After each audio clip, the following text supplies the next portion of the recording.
গুরুত্ব দিব এই জায়গাটাতে, আর বাকি যে পোর্শন গুলা সেগুলো একেবারে বাদ দিব না, সেগুলো আমরা সলভ করব। তো ক্লাসের আজকের টপিক কিন্তু অন্যান্য পড়াশোনা না, যেগুলা তোমরা ক্লাসে পড়ছো অলরেডি, জেনারেল নলেজ ক্লাস হয়ে গেছে, সেগুলো না। আমরা যেটা করবো, আমরা হচ্ছে প্রিভিয়াস ইয়ারের থেকে কি কি আসতে পারে সেগুলো নিয়ে আমরা পড়াশোনা করব। আচ্ছা, যারা সালাম দিচ্ছি, ওয়ালাইকুম আসসালাম। রাফি, নাজমি, তোমাদেরকে ওয়ালাইকুম আসসালাম, থ্যাংক ইউ ব্রোজ।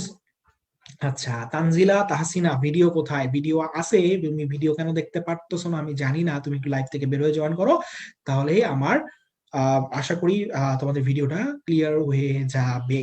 আর যদি বেটার সাউন্ড কোয়ালিটি চাও তাহলে নিজস্ব হেডফোনটা ইউজ করে ফেলো। আচ্ছা, ঠিক আছে। তো একটু জানাই লাইভে যে লাইভের সাউন্ড আর ভিডিও দুইটাই ক্লিয়ার কিনা, বাকিরা একটু জানাই, তাহলে আমরা ক্লাসটা শুরু করে দিতে পারি। ভিডিও এবং সাউন্ড ক্লিয়ার কিনা? আচ্ছা,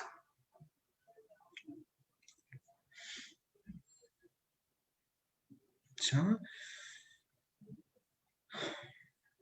ক্লাসের শুরুতেই যেটা দেখা যায় যে একজন আরেকজনকে মেনশন দিতে থাকে, এবং একজন আরেকজন মেনশন না দিলে অনেকে আবার সেন্টি খেয়ে যায়, জোর করে মেনশন আদায় করে নেয়।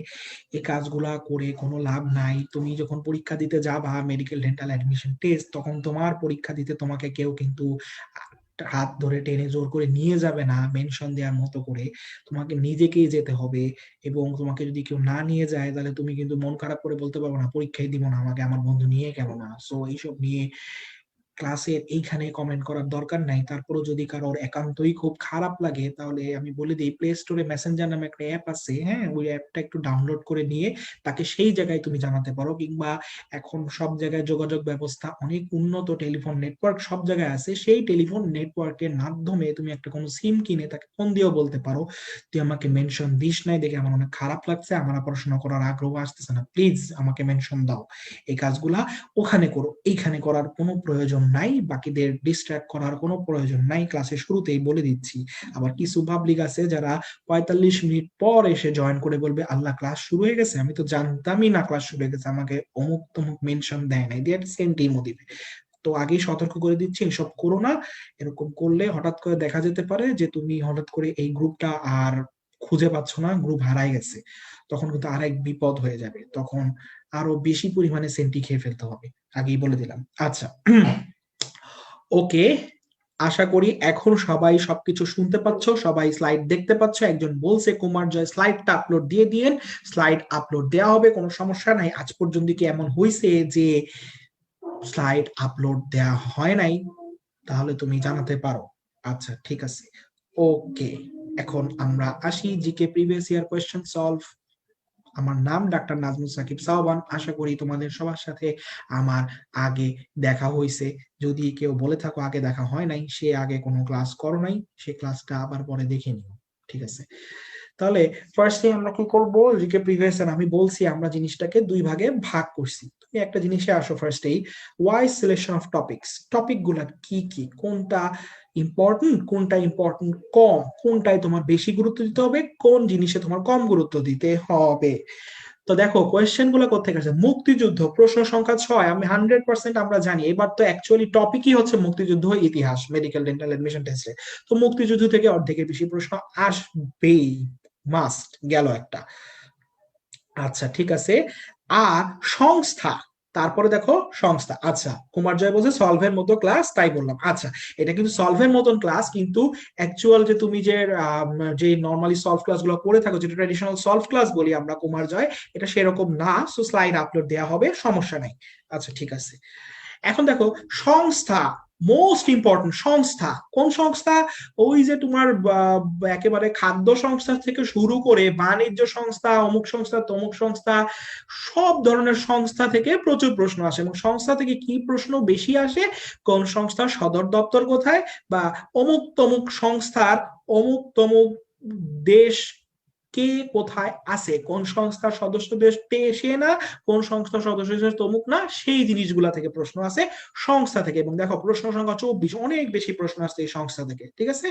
তো এই জিনিসগুলো একটু আমরা দেখব, যদিও এখনকার বাংলাদেশের মুক্তিযুদ্ধ ইতিহাস ভিত্তিক যদি আসলেই 10টা প্রশ্ন আসে, সেক্ষেত্রে সংস্থা থেকে প্রশ্ন আসার সম্ভাবনা কম।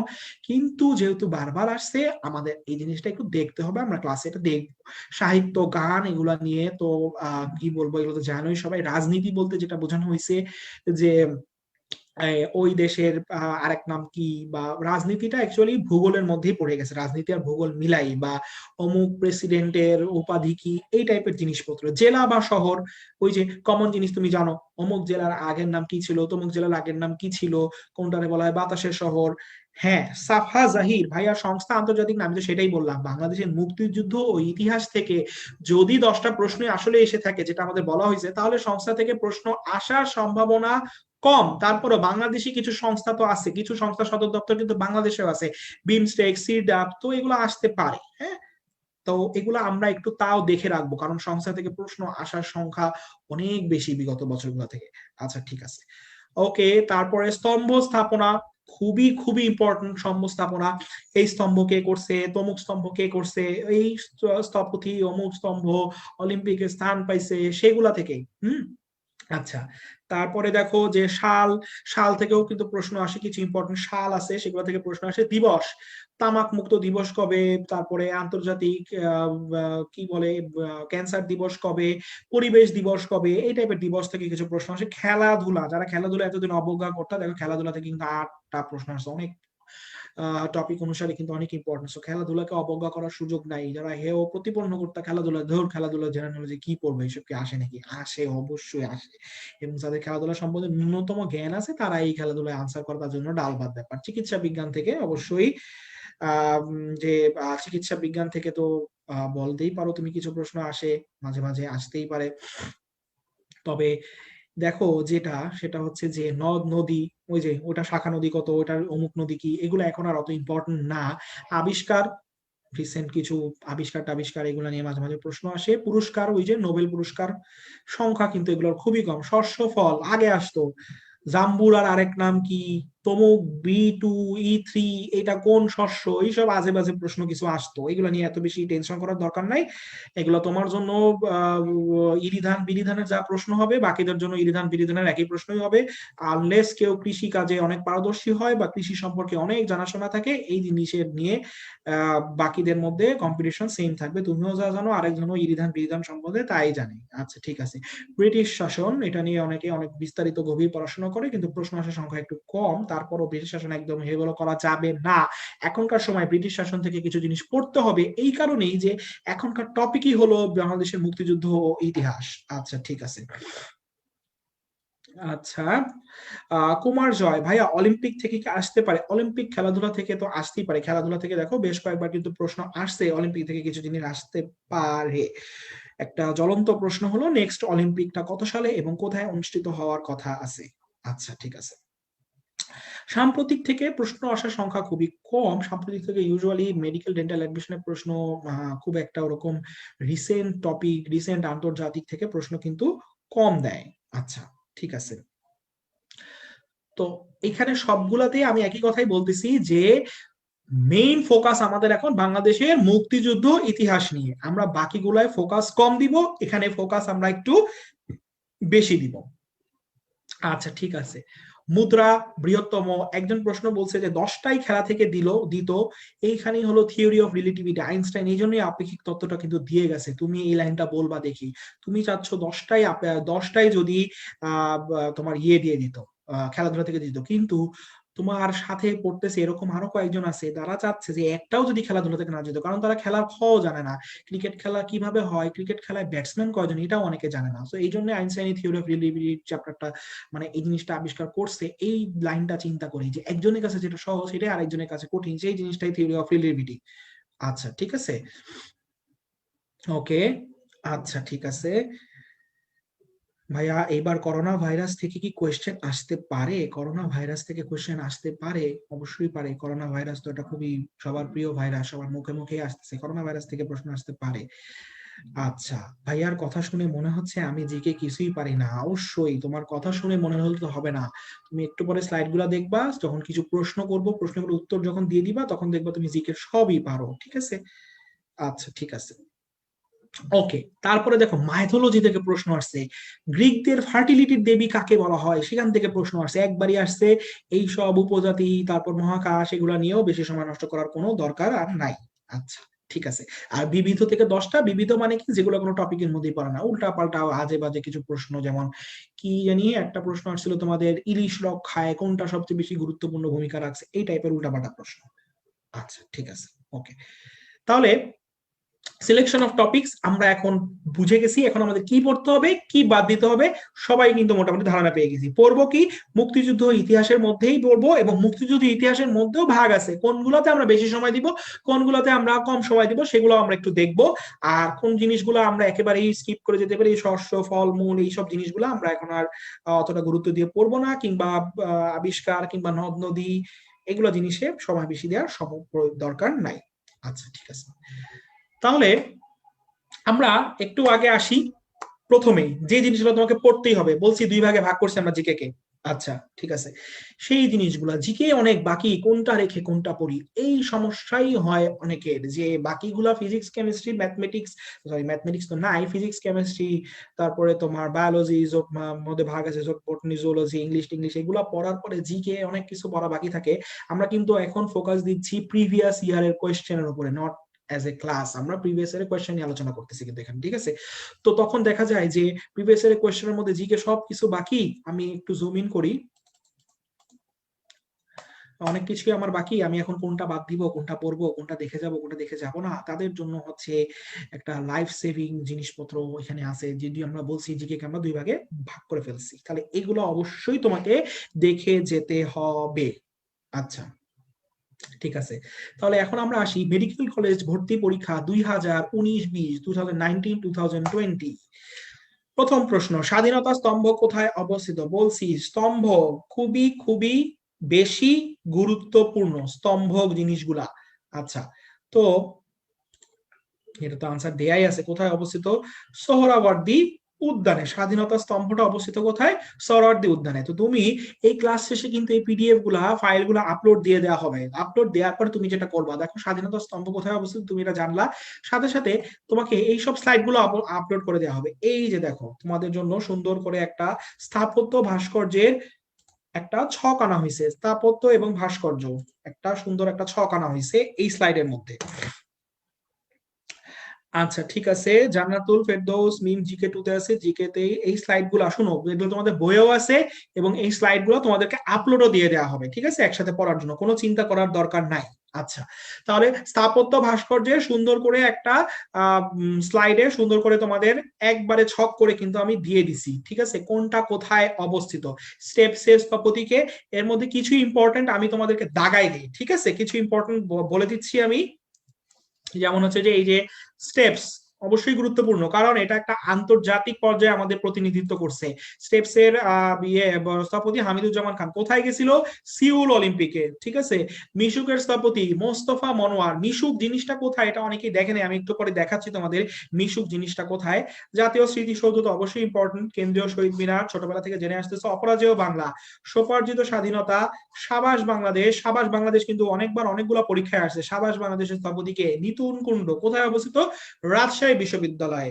আচ্ছা, তারপর জাতীয় জাগ্রত চৌরঙ্গী আব্দুর রাজ্জাক। জাতীয় সংসদ ভবন লুই আই খান, অনেকেই নাম দেখছি, লুই আই খানকে অনেকেই এখনো দেখি নাই, লুই আই খানকেও আমরা আজকে একটু পরে দেখে ফেলবো। কমলাপুর রেলওয়ে স্টেশন, ববুই। ইস্পাতের কান্না, যাদের ধানমন্ডির এদিকে বাসা তারা অনেকেই রাস্তায় চলাচলের পথে ইস্পাতের কান্না কিন্তু দেখে ফেলছে। মৃণাল হকের তৈরি, 27 নম্বর ধানমন্ডি, ইস্পাতের কান্না।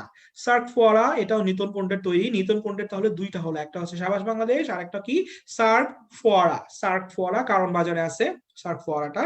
আচ্ছা, এগুলো একটু আমাদের জন্য ইম্পর্টেন্ট। এগুলা তোমরা কিন্তু ক্লাস করছো অলরেডি, এইসব টপিকের উপরে ক্লাস অলরেডি করছো, এগুলোর উপর পরীক্ষা দিছো, এইসব পেজের উপর পরীক্ষা হয়েছে। বারবার দেখতে দেখতে মোটামুটি একটা মুখস্থ হয়ে যাওয়ার কথা, একটা ধারণা চলে আসার কথা কিন্তু সবার, যে কোন ভাস্কর্যটা অ্যাটলিস্ট স্থপতির নামটা কিন্তু মুখস্থ হয়ে যাওয়ার কথা। আর এর বাইরে মানে এটিপিক্যাল কোনো ভাস্কর্য যদি তোমাদেরকে দেয়, সেগুলো নিয়ে এত চিন্তা করার দরকার নেই, সেটা সবার জন্য এটিপিক্যাল হবে। তুমি মেইন এগুলা, এবং এইগুলাই ঘুরে ফিরে বিভিন্ন অ্যাডমিশন টেস্টে, বিসিএস এ সব জায়গায় কিন্তু আসছে। আমি তোমাদেরকে বিভিন্ন পরীক্ষায় আসা কিছু প্রশ্নও কিন্তু দেখাবো এখন, ঠিক আছে। প্রতিটা টপিকের নিচে নিচে বিভিন্ন পরীক্ষায় আসা প্রশ্ন, বিশেষ করে বিসিএস এ আসা প্রশ্নগুলো আমাদের জন্য বেশি ইম্পর্টেন্ট। আচ্ছা, তো বলছিলাম যে মিশুক ভাস্কর্যটা অনেকেই দেখে নাই, এই যে মিশুক, এটা হচ্ছে শিশু পার্কের সামনে, শাহবাগী শিশু পার্কের সামনে। আচ্ছা, ঠিক আছে, মিশুক। তো হ্যাঁ, কুমার জয় বলছে ক্লিয়ার করে ফেলছে, অবশ্যই স্থপতি ভাস্কর্য এই টপিকে ক্লিয়ার অবশ্যই থাকতে হবে, ঠিক আছে। এটা কোনটা বলতো, এই ভাস্কর্যটা কি বলো, এখন যে ছবিতে দেখতে পাচ্ছ এই ভাস্কর্যটা কোন ভাস্কর্য?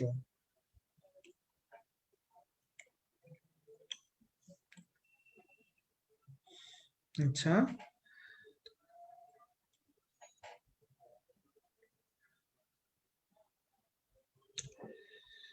আচ্ছা, ডিউ এর সামনে সেটা বুঝলাম একটু আগে যেটা।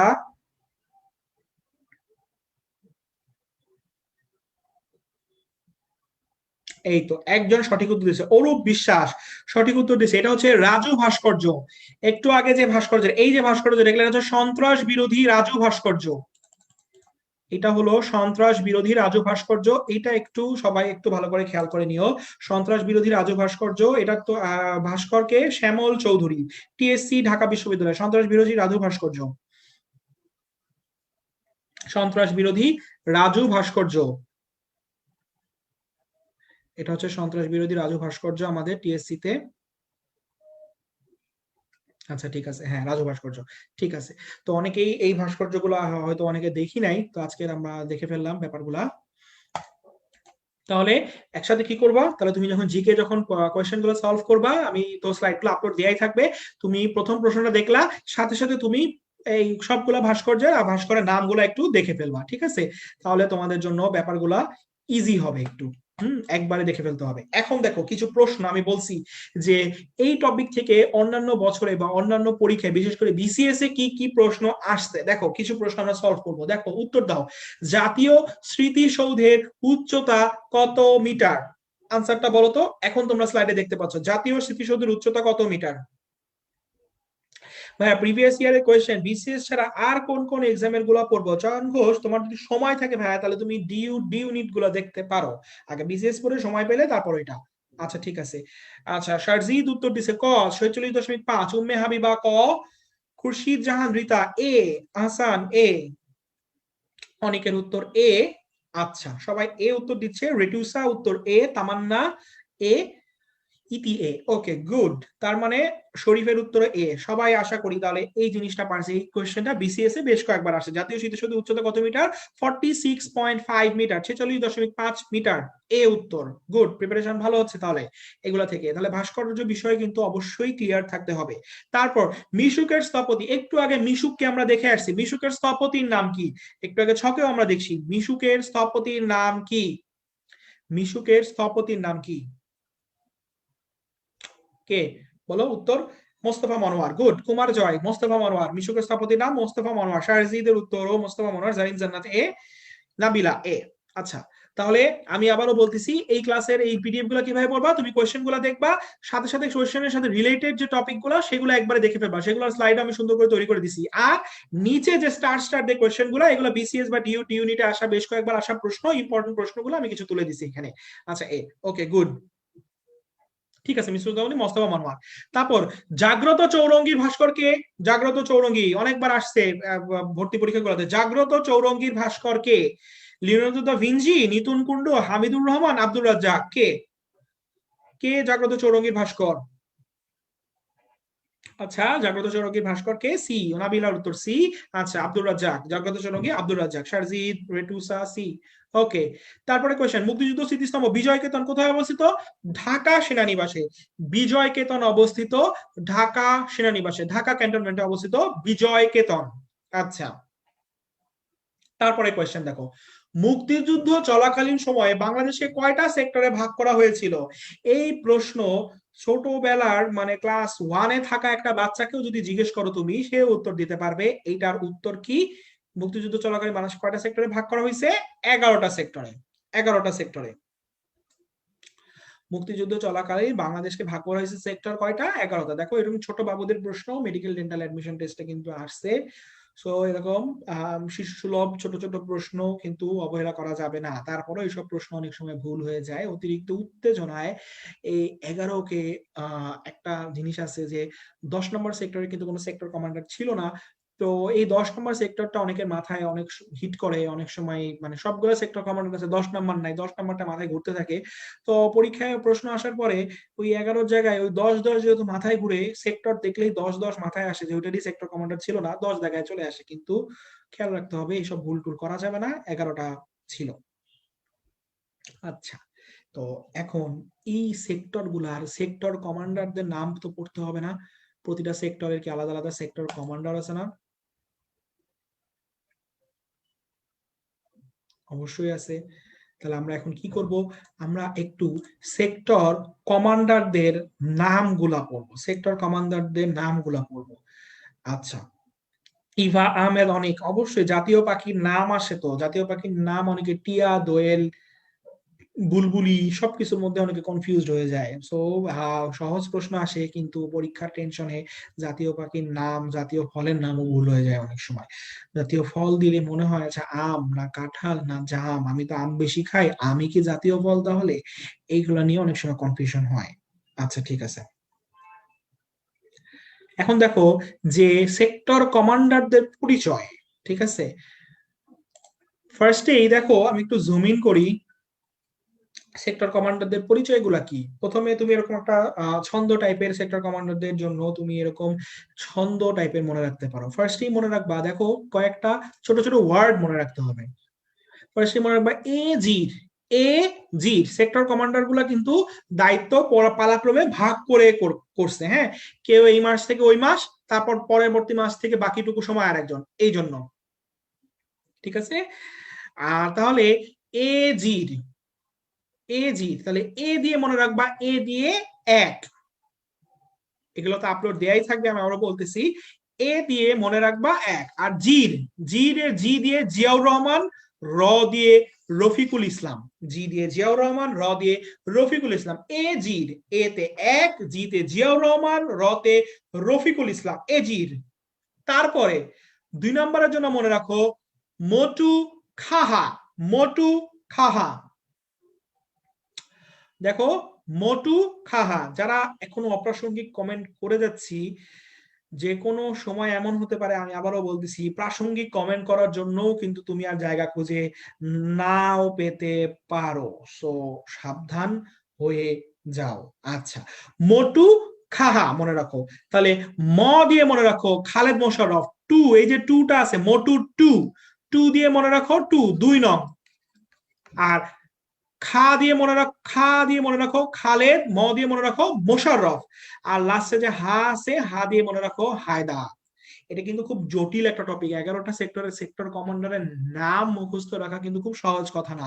এই জন্য আমরা এই ছন্দটা, এই ছোট ছোট ওয়ার্ডের সাহায্য নিব। কিন্তু ওয়ার্ড গুলো যদি ভালো করে একটু খেয়াল না করো, জীবনেও কিন্তু মনে থাকবে না সেক্টর কমান্ডারদের নাম কি। এবং এই সেক্টর কমান্ডার থেকে যদি প্রশ্ন আসে, এটার আনসার যদি এরকম ছন্দ বা এরকম টপিক দিয়ে কেউ না পড়ে, আনসার করা কিন্তু খুব ইজি হবে না। সো তোমার অ্যাডভান্টেজ থাকবে তুমি যদি এটা মুখস্থ রাখতে পারো, এটা তোমার জন্য একটা বিশাল অ্যাডভান্টেজ যে সেক্টর কমান্ডারদের নাম থেকে প্রশ্ন পারা মানে তুমি অনেকের চেয়ে 1 নাম্বার কিংবা ক্ষেত্র বিশেষে 1.25 নাম্বার আগায় যাচ্ছ। আচ্ছা, তাহলে মোটু খাহা, ম দিয়ে মোশাররফ, খা দিয়ে খালেদ, তাহলে খালেদ মোশাররফ। আর টু দিয়ে 2 নাম্বার, আর হা দিয়ে মনে রাখবা হায়দার। তাহলে খালেদ মোশাররফ এবং হায়দার এরা দুইজন ছিল 2 নাম্বার সেক্টরের সেক্টর কমান্ডার। তারপরে দেখো সতিনু, সতিনু, এজির মোটু খাহা সতিনু, স দিয়ে মনে রাখবা শফিউল্লাহ, নু দিয়ে মনে রাখবা নুরুজ্জামান। আর 3 দিয়ে তো 3 নং বুঝতে হচ্ছে, তাহলে সতিনু, স দিয়ে শফিউল্লাহ, নু দিয়ে নুরুজ্জামান, আর 3 দিয়ে তো 3 নাম্বার, তাহলে সতিনু। 3 নাম্বারের দুইজন, একটা হচ্ছে শফিউল্লাহ, একটা হচ্ছে নুরুজ্জামান। আচ্ছা, তারপরে সি চা, চা দিয়ে বুঝতেছো এই 4 নং। আর সি দিয়ে সি আর দত্ত, সি আর দত্ত, উনি কিন্তু একজন বীর উত্তম, সি আর দত্ত। আচ্ছা, তারপরে 500, 5 দিয়ে 5 নং, শতর স দিয়ে শওকত আলী, শতর স দিয়ে শওকত আলী। স দিয়ে শওকত আলী। সাফা জাহির, ভাইয়া মেডিকোতে তো হাজার হাজার স্টুডেন্ট, ওরা তো পারে আমার মতো, ওরাও আগায় গেছে। না, তোমার ধারণাটা ভুল।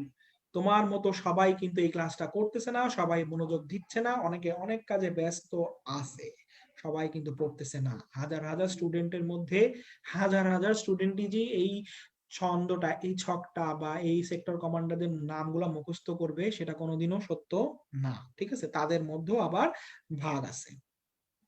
আচ্ছা ঠিক আছে।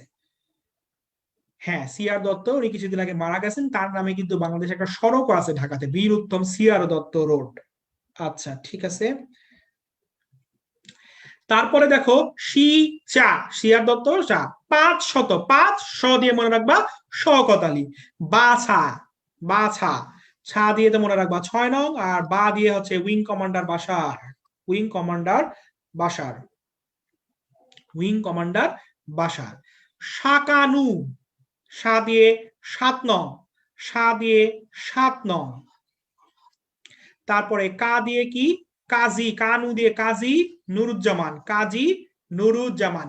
সা কানু, সা দিয়ে 7, কানু দিয়ে কাজী নুরুজ্জামান।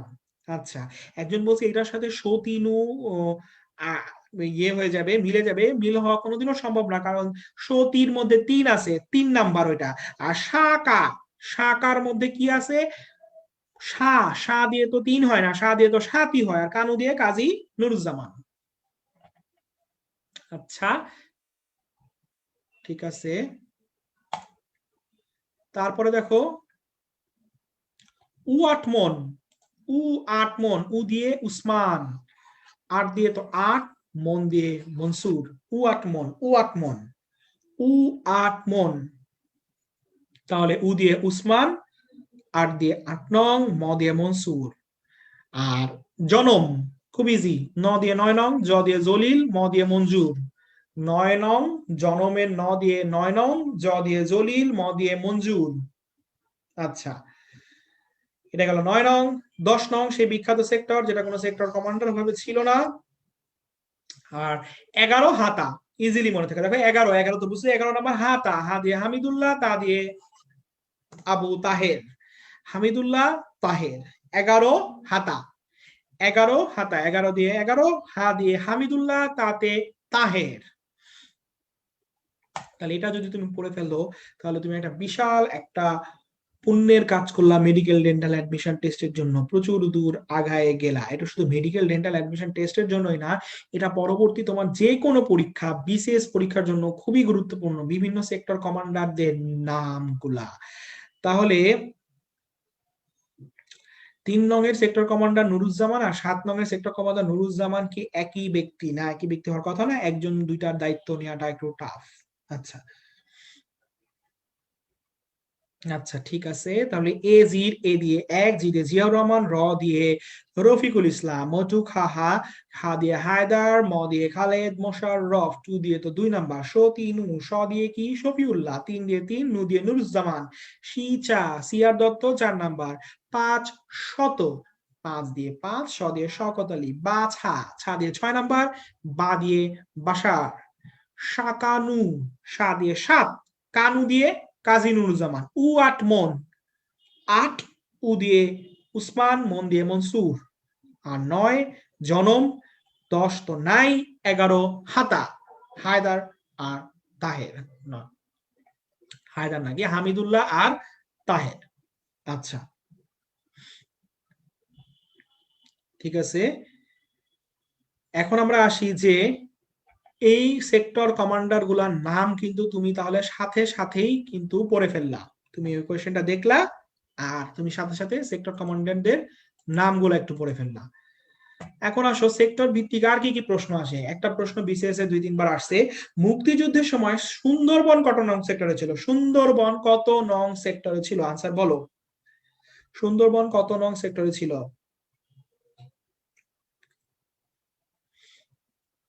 সুন্দরবন কত নং সেক্টরে ছিল? সুন্দরবন ছিল কত নং সেক্টরে? রাহিয়া রাহান ডি আনসার দিছে, গুড, ফার্স্ট এই আনসার দিছে। ইভা আহমেদ অনিক ডি। Haunted house D. আচ্ছা, তাসনুভা তামান্না ডি। ফেরদৌস মিম, ডি উম্মে হাসনাত নাবিলা, ডি সাওলারিস সাওলারিস নয়। আচ্ছা, মিমান জাহান, উম্মে হাবিবা ডি, আয়েশা সুবি ডি। আচ্ছা ঠিক আছে, আশা করি তোমরা এগুলা কোনো জায়গা থেকে দেখে বলতেছো না, নিজস্ব মুখস্থ থেকেই বলতেছো। সেই সুন্দরবনের সেক্টর নাম্বার ছিল 9। আচ্ছা, তারপরে কোয়েশ্চেন, আমরা তো কয়টা সেক্টরে বিভক্ত করা হয়েছে জানি, কয়টা সাব সেক্টরে বিভক্ত করা হয়েছিল সেটার আনসার একটু বলো। মুক্তিযুদ্ধের সময় বাংলাদেশকে কয়টা সাব সেক্টরে বিভক্ত করা হয়েছিল?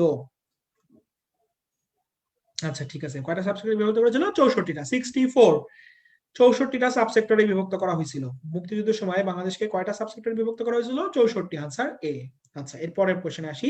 বাংলা একাডেমির মূল ভবনের নাম কি? বাংলা একাডেমির মূল ভবনের নাম কি ছিল? বর্ধমান হাউস। যেটা এর আগেও কোনো না কোনো সময় আসছে এই প্রশ্নটা। মূল ভবনের নাম কি ছিল? বর্ধমান হাউস। আচ্ছা, এরপরে নিচে একটা রিলিভেন্ট একটা কোয়েশ্চেন হতে পারে যে বাংলা একাডেমি প্রথম মহাপরিচালক কে ছিলেন? বাংলা একাডেমি থেকে যদি এই টাইপের আর কোনো প্রশ্ন দিতে চায়, তাহলে প্রথম মহাপরিচালকের নামটা একটু দিতে পারে, একটু জেনে রাখো, ডক্টর মাঝহারুল ইসলাম। বাংলা একাডেমির প্রথম মহাপরিচালক ডক্টর মাঝহারুল ইসলাম। মনে রাখতে পারো, বাম, বাম দিয়ে, বাতে বাংলা, মতে মাঝহারুল। বাংলা একাডেমির প্রথম মহাপরিচালকের নাম মাঝহারুল ইসলাম, ডক্টর মাঝহারুল ইসলাম। আচ্ছা ঠিক আছে, এবার চলে যাই বাংলাদেশের জাতীয় সংসদ ভবনের স্থপতিকে। এটাও ছোটবেলা থেকে জেনে আসা একটা জিনিস, Louis I Kahn. Louis I Kahn, Louis I Kahn. সংসদ ভবনের স্থপতির নাম লুই আই কান। আচ্ছা, এই সেই ব্যক্তি লুই আই কান, যাকে তোমরা এখন স্লাইডে দেখতে পাচ্ছ, বাংলাদেশের জাতীয় সংসদ ভবনের স্থপতি লুই আই কান। আচ্ছা, শুধু লুই আই কানের নাম সারা জীবন পড়লাম, লুই আই কানকে তো একবার একটু দেখতে হবে জীবনে, এত সুন্দর সুন্দর কিছু স্থাপনার সে শিল্পী লুই আই কান। আচ্ছা, তারপরে কোন বিখ্যাত গায়ক মুক্তিযুদ্ধ চলাকালীন সময়ে বাংলাদেশের জন্য নিউ ইয়র্কে কনসার্ট করেছিলেন কে? সেটা হচ্ছে জর্জ হ্যারিসন। নিউ ইয়র্কে কনসার্ট করেছিল কে? George Harrison. তার ব্যান্ডের নাম কি? বিটলস, দা বিটলস। আর তার নাম হচ্ছে জর্জ হ্যারিসন। আচ্ছা আচ্ছা, সুভা তাবাসসুম বলছে স্মার্ট, তো হ্যাঁ অবশ্যই লুই আই কান অনেক স্মার্ট, আদারওয়াইজ এরকম একটা সুন্দর, এরকম কয়েকটা সুন্দর সুন্দর স্থাপত্য তার দ্বারা করা সম্ভব হতো না। আচ্ছা, জর্জ হ্যারিসন। ওকে, এবার আমরা আসি, এই টাইপের সিমিলার একটা প্রশ্ন বেশ কয়েকটা ভর্তি পরীক্ষায় আসে যে সেপ্টেম্বর অন যশোর রোড কবিতাটা কে লিখেছেন? আনসার কি? সেপ্টেম্বর অন যশোর রোড কে লিখেছেন? Allen Ginsberg. September on Jessore road কে লিখেছেন? Allen Ginsberg. এটা তো সবাই জানি মোটামুটি, এটার উত্তর ছোটবেলা থেকে এই জিনিসটাও জেনে আসতেছো অনেকেই, অ্যালেন গিন্সবার্গ। আচ্ছা, একটু অ্যালেন গিন্সবার্গকে দেখো, সেপ্টেম্বর অন যশোর রোড কবিতা রচয়িতা অ্যালেন গিন্সবার্গ। অনেকে ওনাকে মহিলা মনে করে, কিন্তু উনি মহিলা না, উনি পুরুষ। এই চুল কম আলা সামনের ব্যক্তিটাই হচ্ছে অ্যালেন গিন্সবার্গ।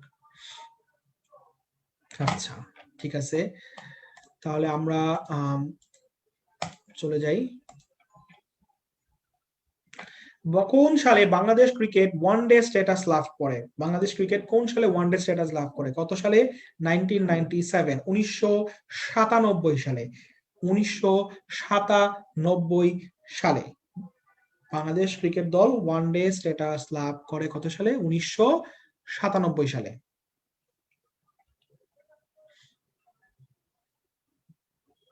আচ্ছা ঠিক আছে, তাহলে একটা বলতো যে বাংলাদেশ ক্রিকেট দল যে 1997 সালে ওয়ানডে ক্রিকেটের স্ট্যাটাস লাভ করছিল, এইটাতে বাংলাদেশ ক্রিকেট দল চ্যাম্পিয়ন্স, একটা 1997 চ্যাম্পিয়ন্স ট্রফি জয় করছিল, কাকে হারায়? 1997 সালে বাংলাদেশ ক্রিকেট দল যে ওয়ানডে স্ট্যাটাস লাভ করছিল, সেটাতে বাংলাদেশ ক্রিকেট দল চ্যাম্পিয়ন্স একটা ট্রফি জয় করছিল, কোন দলটাকে হারায়? এটার আনসার বলো। ওয়ানডে স্ট্যাটাস লাভ করছিল, কোন দলকে হারায় বাংলাদেশ চ্যাম্পিয়ন্স ট্রফি জয় করছিল? কুমার জয়ের উত্তর কেনিয়া, সিদ্দিকার উত্তর কেনিয়া। আচ্ছা হ্যাঁ, কেনিয়া দিচ্ছে। তাহলে আমরা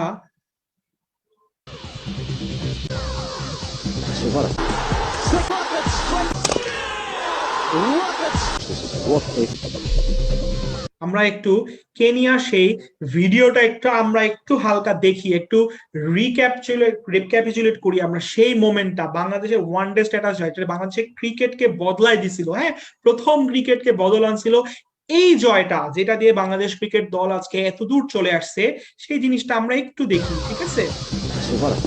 দেখো একদম শেষে বিজয়ের কিছু মুহূর্ত দেখো, বাহির টেও টেও টেও ওটা 5 from 5 balls. That was an incredible shot. 5 from 5 balls, ঠিক আছে, 5 বলে 5। দেখো ব্যাটিং করতেছে কে? খালেদ মাসুদ, যাকে আমরা পাইলট নামেও চিনি। 5 from 4. Now remember, if they get 165, they lose the game. They get 166. এখন লাগে 4 বলে 5 run. That'll be called wide. That'll be called wide. It's down the leg side. Kennedy Obieno is disappointed. So is Martin Suji now. This is such a cruel game. Down the leg side, it's called a wide. A 4 will do it now. I think what Kenny needs is a wicket. No doubt about it. They need a wicket here. They go for it. Utumbe. They make it. দেখো একটা match changing single একটা run নিল এই বলটাতে। এইটা and in the Kings না area নিতে are পারলে people কিন্তু sitting. প্রেসারটা Everywhere আরো else বিল্ড they're আপ করতে খালেদ they're মাসুদের standing. এই সিঙ্গেলটা Martin খুবই Suji, ভাইটাল ছিল 3 from 3. এইটাতে।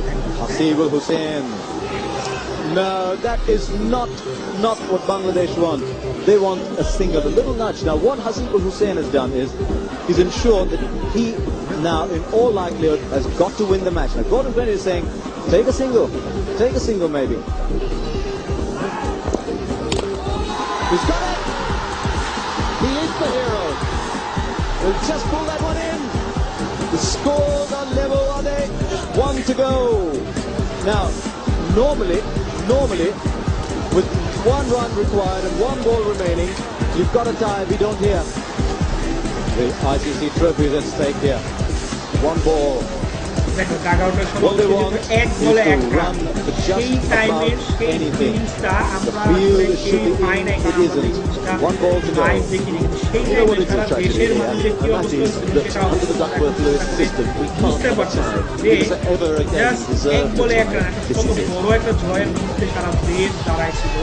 এই সেই বলটা Martin Suji, the running back, the throw is ICC champions, 166 for 8.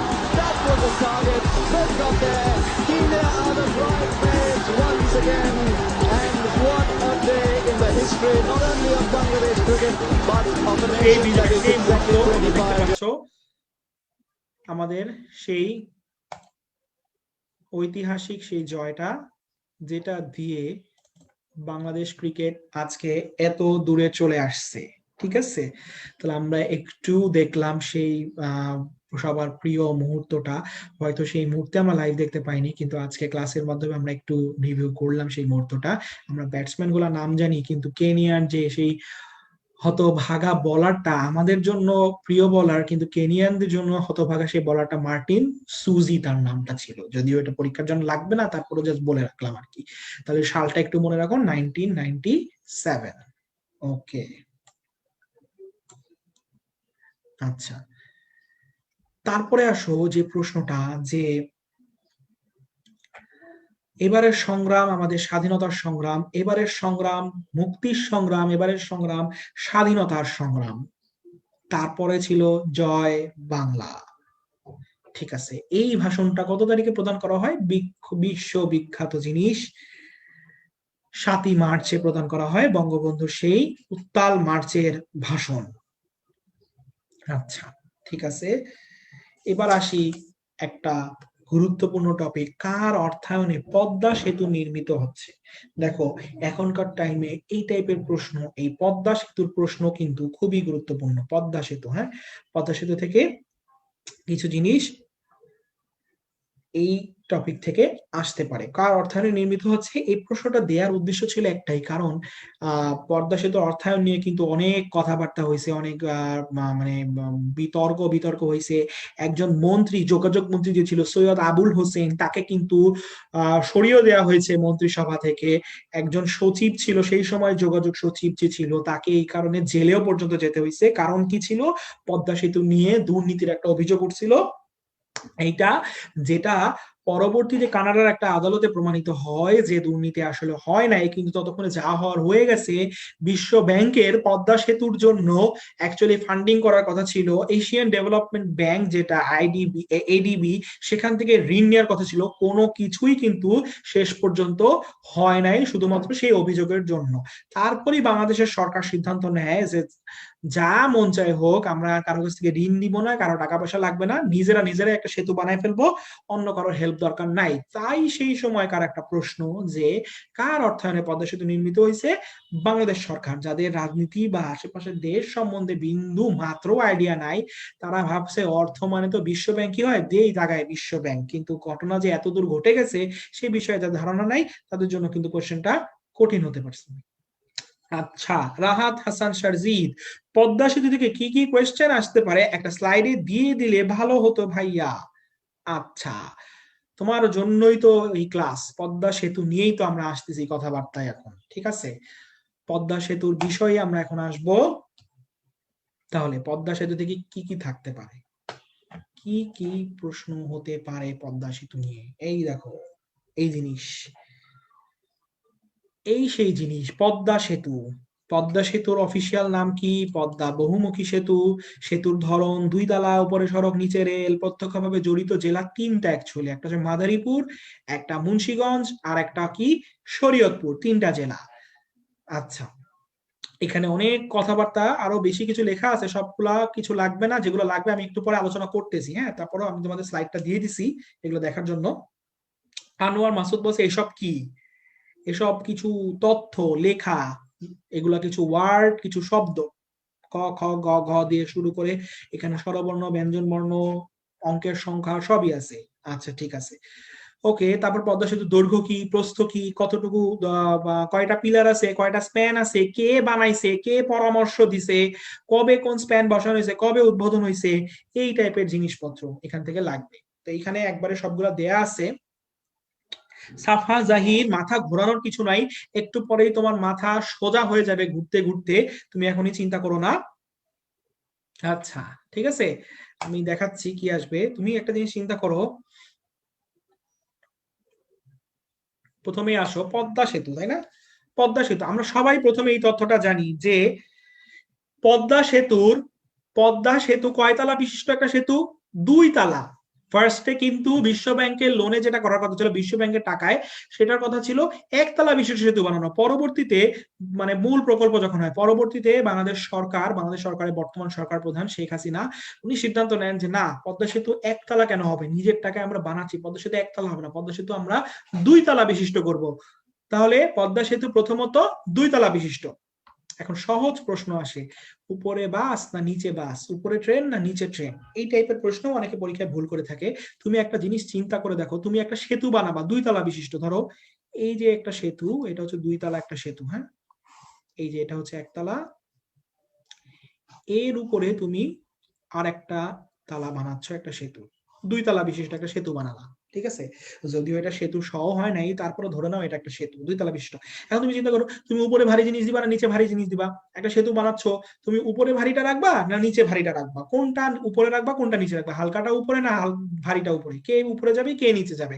সাধারণ লজিক দিয়ে যদি চিন্তা করো, অবশ্যই মানুষ চাবে কি, হালকা জিনিসটা উপরে রাখতে, ভারী জিনিসটা নিচে রাখতে।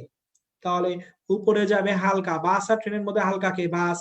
বাস যাবে উপরে, ভারী জিনিস ট্রেন যাবে নিচে। আচ্ছা, গেল, তাহলে দুই তলা বিশিষ্ট সেতু, উপরে হালকা জিনিস বাস, নিচে ভারী জিনিস ট্রেন। আচ্ছা, ঠিক আছে। এখন চিন্তা করো যে পদ্মা সেতুর পিলার আর স্প্যান নিয়ে আমি ইম্পর্টেন্ট টপিক গুলো আলোচনা করছি, যেগুলো থেকে পরীক্ষায় প্রশ্ন আসে এবং যেগুলো একটু কনফিউজিং লাগে। পিলার স্প্যান, এটা অনেকেই ভুল করে কিন্তু, পিলার আর স্প্যান, কয় পিলার কয়টা, স্প্যান কয়টা, এই জিনিস নিয়ে চির জীবন কনফিউশন থাকে, এগুলা শুধু এইখানেই না, বিসিএস পরীক্ষায় আসে এবং সেখানে মানুষের কনফিউশন থাকে, পিলার কয়টা, স্প্যান কয়টা। আচ্ছা, তাহলে তুমি একটা জিনিস চিন্তা করো, এই যে ধরো এরকম লম্বা লম্বা পিলার, তোমরা সবাই ছবিতে দেখছো, কিন্তু লম্বা লম্বা জিনিসগুলোকে বলা হয় কি, পিলার। এই যে ভাইয়া প্রবলেম পোস্টে কমেন্ট করলে রিপ্লাই পাওয়া যায় না, অনেক প্রবলেম থাকে যেগুলো সলিউশন পাওয়া যায় না। ফাহিমা জারাক, তোমার এত দুঃখ কষ্ট দেখে আমারই খারাপ লাগতেছে। তুমি প্রবলেম পোস্টে আজকে থেকে কমেন্ট করবা, তোমার প্রশ্নের উত্তর পাওয়া যাবে, তুমি এটা নিয়ে বিন্দুমাত্র আর মন খারাপ করো না। আচ্ছা ঠিক আছে। তাহলে দেখো, এই যে এরকম ধরো এরকম এটা একটা পিলার, এটা একটা পিলার, পিলার এরকম দিলা, তাই না? এখন দেখো এরকম অনেকগুলো পিলার আছে একটা সেতুতেই, তাহলে দুইটা পিলারের মধ্যে সংযোগ স্থাপন করে কে, স্প্যান। একটা সেতুর দুইটা পিলারের মধ্যে সংযোগ স্থাপন করে হলো সেই জিনিসটাকে বলা হয় স্প্যান। তাহলে দেখো দুইটা পিলারের মধ্যে সংযোগ স্থাপন করলো কে, একটা স্প্যান। তাহলে দুইটা পিলারের জন্য লাগবে একটা স্প্যান। তাহলে তুমি চিন্তা করো তো, তিনটা পিলারের জন্য কয়টা স্প্যান লাগবে? দুইটা পিলারের জন্য একটা স্প্যান লাগলো, তাহলে তিনটা পিলারের জন্য কয়টা স্প্যান লাগবে বলো?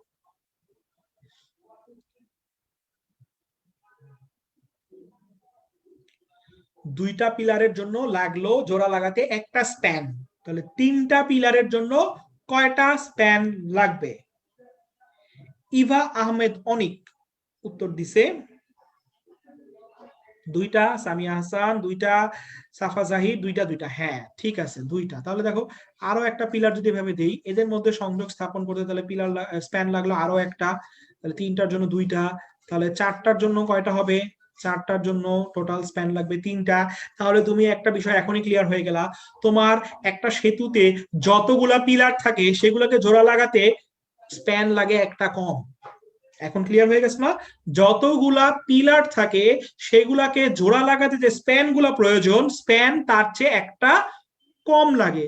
দুইটা পিলারের জন্য একটা স্প্যান, তিনটা পিলারের জন্য দুইটা স্প্যান, চারটা পিলারের জন্য তিনটা স্প্যান, এইভাবে কমতে থাকে। তাহলে একটা পদ্মা সেতুতে তাহলে বুঝলা কি, টোটাল পিলার আছে 42টা। পিলার আছে তাহলে টোটাল কয়টা? 42টা পিলার, 42টা। তাহলে স্প্যান কি থাকবে? এখনই তুমি চিত্র দেখেই বুঝতে পারতেছো, স্প্যান সবসময় একটা কম থাকে, তাহলে স্প্যান লাগবে 41টা। আচ্ছা ঠিক আছে, তাহলে এইটা এখন থেকে সবার ক্লিয়ার হয়ে যাওয়ার কথা, যে পিলার যতগুলা লাগে তার চেয়ে তুমি এখন ছবি দেখে ভিজুয়ালাইজ করে বুঝতে পারতেছো স্প্যান তার সাথে সবসময় একটা কম লাগে।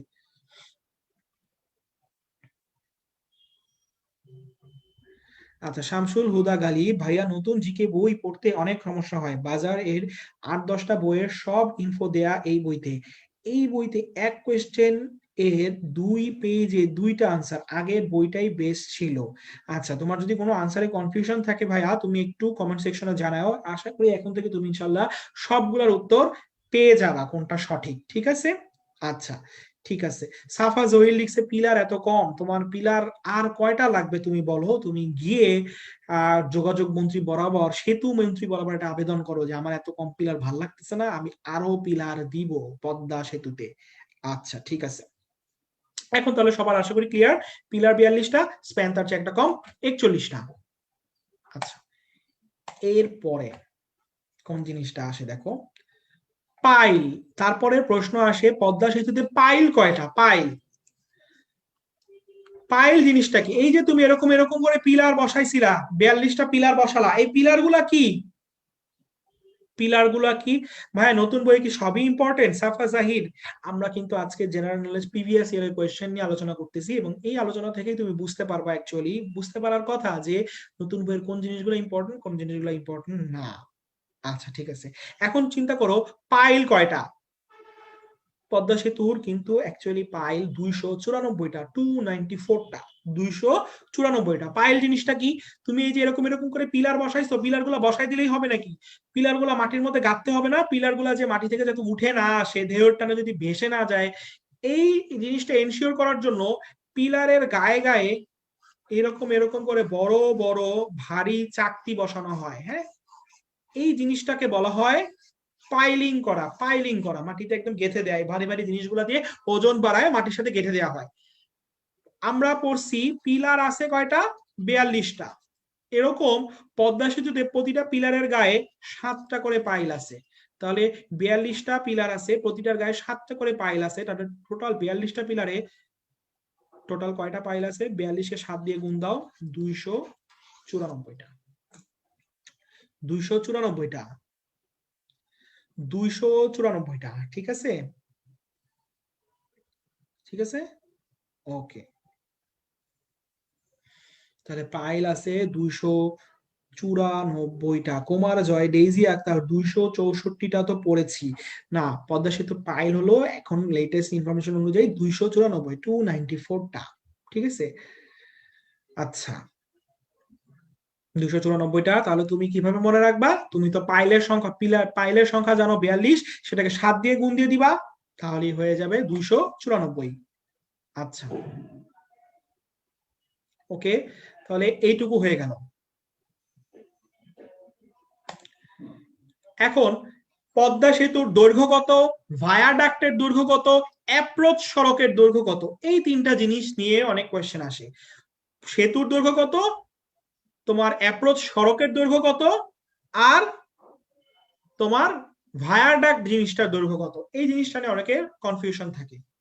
এই তিনটা দৈর্ঘ্য কিন্তু পরীক্ষায় আসে। আচ্ছা, একটা সেতু, ঠিক আছে, একটা সেতু যখন তুমি তৈরি করবা, সেতু তো আর রাস্তার মাঝখানে হয় না, তাই না? সেতু তৈরি হয় কোথা থেকে? মেইন রোড থেকে আস্তে আস্তে সেতু তৈরি হয়। তাহলে সেতুর কার্যক্রমটা যেখান থেকে শুরু হয়েছে, হ্যাঁ, যেই জায়গা থেকে সেতুর কাজ কারবার শুরু হয়েছে, সেই জায়গা থেকে একটা সেতুর অ্যাপ্রোচ সড়ক তৈরি হয়, মেইন রাস্তা শুরু হয়। হ্যাঁ, এরকম করে মেইন রাস্তা তৈরি হয়, অ্যাপ্রোচ সড়ক, এরকম করে মেইন রাস্তা তৈরি হতে থাকে। তারপর কি হয়? আস্তে আস্তে মেইন রাস্তাটা এরকম করে আস্তে আস্তে কি হতে থাকে? উঁচু হতে থাকে, উঁচু হতে থাকে, তাই না? আস্তে আস্তে এরকম উঁচু হতে থাকে, উঁচু হতে হতে এক সময় তোমার কি শুরু হয়ে যায়? মেইন সেতুটা এরকম তৈরি করা শুরু হয়ে যায়। তাহলে ফার্স্টে থাকে মেইন রোড, তারপরে আস্তে আস্তে সেই রোডটা আস্তে আস্তে খাড়া হয়ে উপরের দিকে উঠতে থাকে, উঠার পরে মেইন সেতুটা এভাবে তৈরি হয়ে যায়। ঠিক আছে, আচ্ছা আচ্ছা ঠিক আছে। তাহলে চিন্তা করো, তিনটা জিনিসের দৈর্ঘ্য তোমাকে পড়তে হবে। একটা হচ্ছে মেইন যে সেতুটার দৈর্ঘ্য পড়তে হবে, একটা হলো এই উঁচু অংশ, এই যে উঁচু অংশ, এই জিনিসটাকে ওখানকার টার্মে বলা হয় ভায়াডাক্ট, ভায়াডাক্ট। ঠিক আছে, আর মেইন যে রাস্তাটা যেখান থেকে সেতু সব কাজ কারবার শুরু হয়েছে, এইটাকে বলা হচ্ছে অ্যাপ্রোচ সড়ক, অ্যাপ্রোচ সড়ক। তুমি এভাবে মনে রাখবা দৈর্ঘ্য তিনটা, 9, 6, 12, 9, 6, 12, 9, 6, 12, এভাবে মনে রাখবা, 9, 6, 12।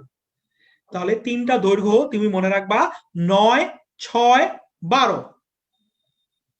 ফার্স্টে দেখো 12, 12 হলো তোমার এই যে অ্যাপ্রোচ সড়কটার দৈর্ঘ্য, যেখান থেকে পদ্মা সেতুর কাজ কারবার শুরু হয়েছে, অ্যাপ্রোচ সড়কের দৈর্ঘ্য হচ্ছে 12 কিলোমিটার। সড়কটা মেইন যে রোডটা, সেইটার দৈর্ঘ্য 12 কিলোমিটার, যেটাকে ইংলিশ টার্মে বলে অ্যাপ্রোচ রোড, 12 কিলোমিটার। তারপরে 9 কিলোমিটার, 9 কিলোমিটার কি জিনিস? 9 কিলোমিটার হলো এই যে সেতুর উঁচু অংশ, এখান থেকে শুরু করে সমগ্র যে সেতুটা, এই পুরা সেতুটা, এই যে পুরাটুকু, এই পুরাটুকুর দৈর্ঘ্য হচ্ছে 9 কিলোমিটার। এই পুরাটুকু, এই যে উঁচু অংশ হয়ে শুরু হলো, সেখান থেকে শুরু করে সেতুর একদম শেষ পর্যন্ত পুরাটুকুর দৈর্ঘ্য হচ্ছে 9.30 কিলোমিটার, 9.30 কিলোমিটার। তোমাকে যদি পরীক্ষায় প্রশ্ন করে যে পদ্মা সেতুর ভায়াডাক্ট সহ দৈর্ঘ্য কত, তুমি বলবা 9.30 কিলোমিটার। সাফা জাহির, ভাইয়া এগুলো আপলোডেড পিকে থাকবে তো? হ্যাঁ, পদ্মা সেতুর এই ইনফরমেশন গুলো আপলোডেড থাকবে, তুমি চিন্তা করো না। তুমি হয়তো এখন ভাবতেছো যে ইনফোগুলো এখন দেখতেছি একটু পরে ভুলে যাব, না আপলোডেড থাকবে, সমস্যা নেই, তুমি এখন একটু দেখে রাখো জাস্ট ইনফোগুলা। ঠিক আছে, তো তোমাকে যদি প্রশ্ন করে যে ভায়াডাক্ট সহ পুরো পদ্মা সেতুর দৈর্ঘ্য কত, 9.30। আর একটা ইনফরমেশন, আর একটা ইনফরমেশন সবারই মুখস্থ, এটা সবাই পারে, যে পদ্মা সেতুর মূল সেতুর দৈর্ঘ্য কত কিলোমিটার? 6.15 কিলোমিটার, তাই না? 6.15 কিলোমিটার পদ্মার মূল সেতুর দৈর্ঘ্য কত, এটা সবাই জানে। 6.15 কিলোমিটার মূল সেতুর দৈর্ঘ্য। আর ওই ভায়াডাক্ট মানে উঁচু অংশ সহ সেতুর দৈর্ঘ্য কত? 9.30 কিলোমিটার। তাহলে তোমাকে যদি এখন আমি প্রশ্ন করি যে শুধু যে উঁচু অংশটাই ভায়াডাক্ট, এইটার দৈর্ঘ্য কত কিলোমিটার বলতো? এখন পারা উচিত। উঁচু অংশটা ভায়াডাক্ট যেটাকে বলে, এইটা সহ পুরা সেতুর দৈর্ঘ্য 9.30 কিলোমিটার। আর শুধুমাত্র সেতুটার দৈর্ঘ্য হচ্ছে 6.15 কিলোমিটার। তাহলে তোমাকে যদি প্রশ্ন করি যে ভায়াডাক্টটা যে উঁচু অংশটা শুধু এইটুকুর দৈর্ঘ্য কত বলো? শুধু এইটুকুর দৈর্ঘ্য কত?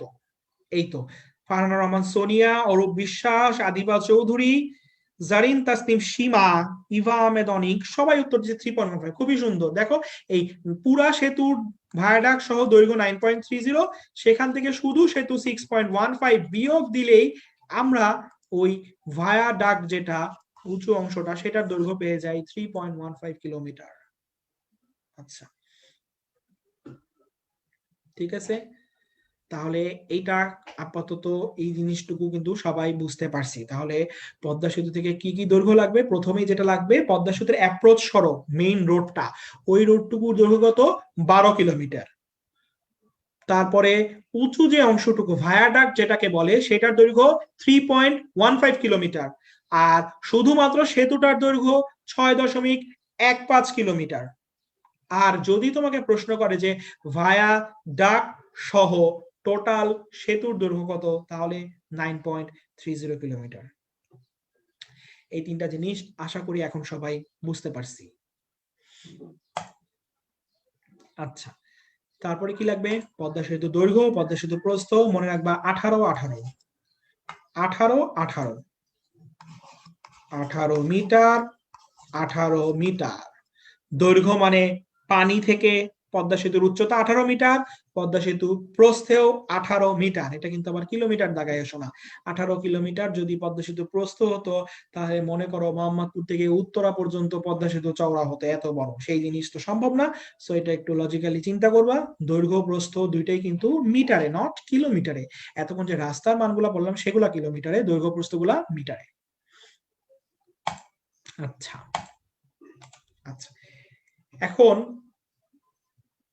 আরেকটা জিনিস যেটা আসে পদ্মা সেতু থেকে, সেটা হচ্ছে যে কে বানাইছে, কে পরামর্শ দিছে, কে টাকা দিছে।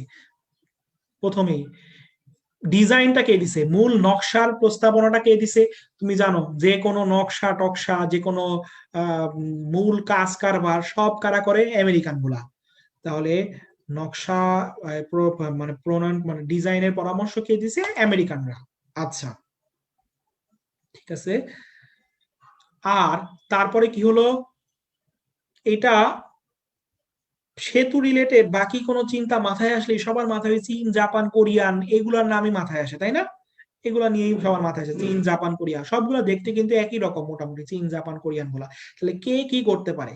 ঠিক আছে, এই যে আমেরিকানরা যে ডিজাইনটা দিল, সেই ডিজাইনের বিষয়ে গবেষণা করছে কারা?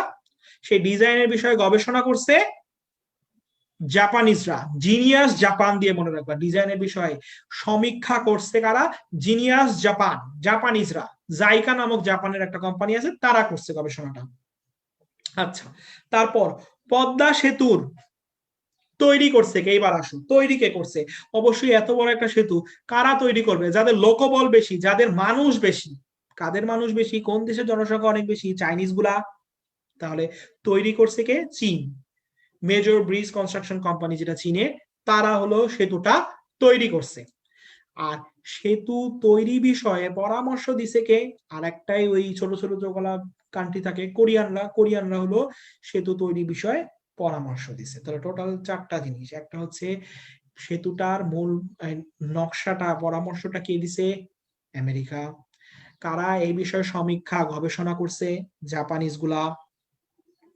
তারপরে তৈরি করছে কারা? যাদের ম্যান পাওয়ার সবচেয়ে বেশি, চাইনিজরা। আর এই বিষয়ে পরামর্শ কারা দিছে? আছে কারা? কোরিয়ানরা। আচ্ছা ঠিক আছে, ঠিক আছে।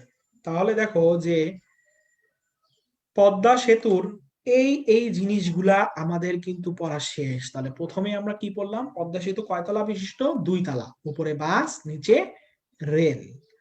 পদ্মা সেতুর পিলার কয়টা, স্প্যান কয়টা? তুমি একটু আগেই দেখে আসছো, ভিজুয়ালাইজ করে আসছো যে স্প্যানের সংখ্যা পিলারের চেয়ে সবসময় একটা কম হয়। পিলার 42, স্প্যান কয়টা? 41টা। আর প্রতিটা পিলারের গায়ে 7টা করে পাইল আছে। তাহলে টোটাল যদি 42টা পিলার থাকে, 7টা করে পাইল থাকলে 42 ইন্টু 7, পাইলের সংখ্যা 294টা। পদ্মা সেতুর যে মূল সড়ক, সেটার দৈর্ঘ্য কত? 12.12 কিলোমিটার, মানে 12 মনে রাখতে পারো। তারপর পদ্মা সেতুর শুধুমাত্র সেতুর দৈর্ঘ্যটা কত? 6.15। আর ভায়াডাক্ট যেটা, সেটার দৈর্ঘ্য কত? 3.15। এগুলো সব কিলোমিটারে। আর পদ্মা সেতুর দৈর্ঘ্য, প্রস্থ 18 কিলোমিটার। আর এই বিষয়ে ডিজাইন দিছে আমেরিকানরা, সমীক্ষা চালাইছে জাপানিজরা, তৈরি করেছে চাইনিজরা, আর তৈরিতে পরামর্শ দিছে কোরিয়ানরা। আর একটা ইনফরমেশন লাগবে, পদ্মা সেতুর কত কিলোমিটার নদী শাসন করা হয়েছে পদ্মা সেতুর জন্য? 14 কিলোমিটার, মনে রাখবা, 14 কিলোমিটার, 14 নদী শাসন করা হয়েছে। 14 কিলোমিটার নদী শাসন বলতে কোন জায়গায় নদীর গভীরতা বাড়ানো হয়েছে, কোন জায়গায় গভীরতা কমানো হয়েছে, বালি পলি ফেলে ফেলে, সেই জিনিসটাকে বলা হয় নদী শাসন। তাহলে দুই পারে মোট 14 কিলোমিটার জায়গায় এইসব কাজ কারবার করা হয়েছে। আচ্ছা ঠিক আছে। আর আরো যদি কিছু ইনফরমেশন চাইলে এটা একটু দেখা যায়, কারণ এটা মাঝে মাঝে আসতে পারে যে পদ্মা সেতুর, বলো তোমরা নিজেরাই বলো, এগুলো তো জানার কথা এতদিনে, এত পদ্মা সেতু নিয়ে পড়াশোনা করতেছো। পদ্মা সেতুর যে প্রথম স্প্যানটা, এইটা কত এবং কত নং পিলারের মাঝখানে বসছিল? প্রথম স্প্যান কত কত পিলারের মাঝখানে বসছিল?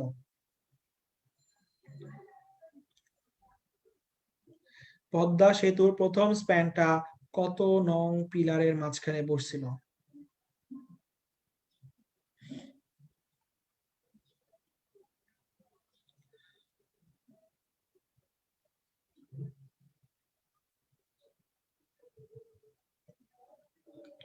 পদ্মা সেতুর প্রথম পিলার কত, প্রথম স্প্যান কত কত পিলারের মাঝে বসছিল?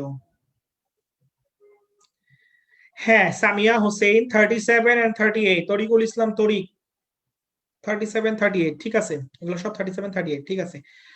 আর সর্বশেষ যে স্প্যানটা বসছিল, সেটা বসছিল 12 আর 13 নম্বরে। 12 আর 13 নম্বরের মাঝখানে সর্বশেষ স্প্যানটা বসছিল। আচ্ছা ঠিক আছে, 37 38 হচ্ছে প্রথম, আর শেষটা হচ্ছে 12 এবং 13। তাহলে পদ্মা সেতু নিয়ে আমাদের এইসব জিনিসপত্র জানা কিন্তু শেষ। 37 38 প্রথম, আর শেষ হচ্ছে 12 এবং 13। ঠিক আছে, ওকে।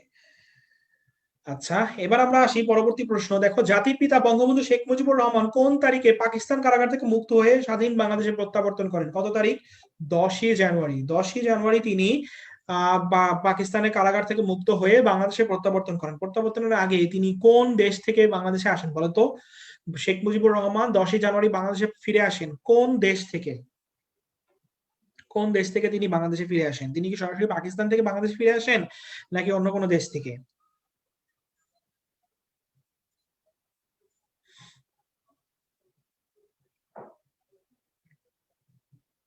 আচ্ছা, সাফা জাহির একটা প্রশ্ন করছে, এরকম উল্টাপাল্টা কেন? 1 2 এর মাঝেই তো ফার্স্ট স্প্যান থাকার কথা না? না, ফার্স্ট স্প্যানটা 1 2 এর মাঝে থাকার কথা না, এই কারণে তোমার ফার্স্ট স্প্যানটা যেটা বসানো হয়েছে সেটা হলো সবচেয়ে কম গভীর যে জায়গাটা, সেখানেই ফার্স্ট স্প্যানটা বসানো হয়েছে। হ্যাঁ, এখানে যেখানে ইজিয়ার, যেখানে কম গভীরতা, সেখানেই ফার্স্ট স্প্যান বসানো হয়েছে। তারপর আস্তে আস্তে অন্যান্য দিকে গেছে, এই কারণে এরকম ওলট পালট। আচ্ছা, হ্যাঁ, অনেকে আনসার দিচ্ছে লন্ডন থেকে। ঠিক আছে, আচ্ছা ঠিক আছে। তাহলে এটা আমরা বুঝতে পারছি 10 জানুয়ারি থেকে সুন্দরবনকে ওয়ার্ল্ড হেরিটেজ ঘোষণা করে।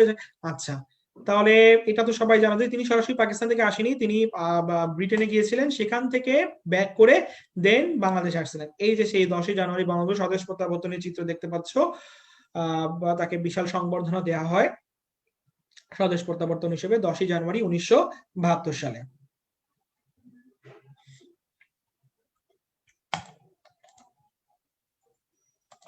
আচ্ছা, ওয়ার্ল্ড হেরিটেজ ঘোষণা করেছে ছোটবেলা থেকে পড়েছে যে ইউনেস্কো। এবার মুজিবনগর সরকার কবে গঠিত হয়? মুজিবনগর সরকার গঠিত হয় কবে? 10ই এপ্রিল 1971 সালে। 10ই এপ্রিল 1971 সালে। তার নিচের সুন্দর দুটো প্রশ্ন আছে যে 17ই এপ্রিল 1971 সালে মুজিবনগর সরকারের গঠিত হয় 10ই এপ্রিল, আর শপথ নেয় কবে? 17ই এপ্রিল।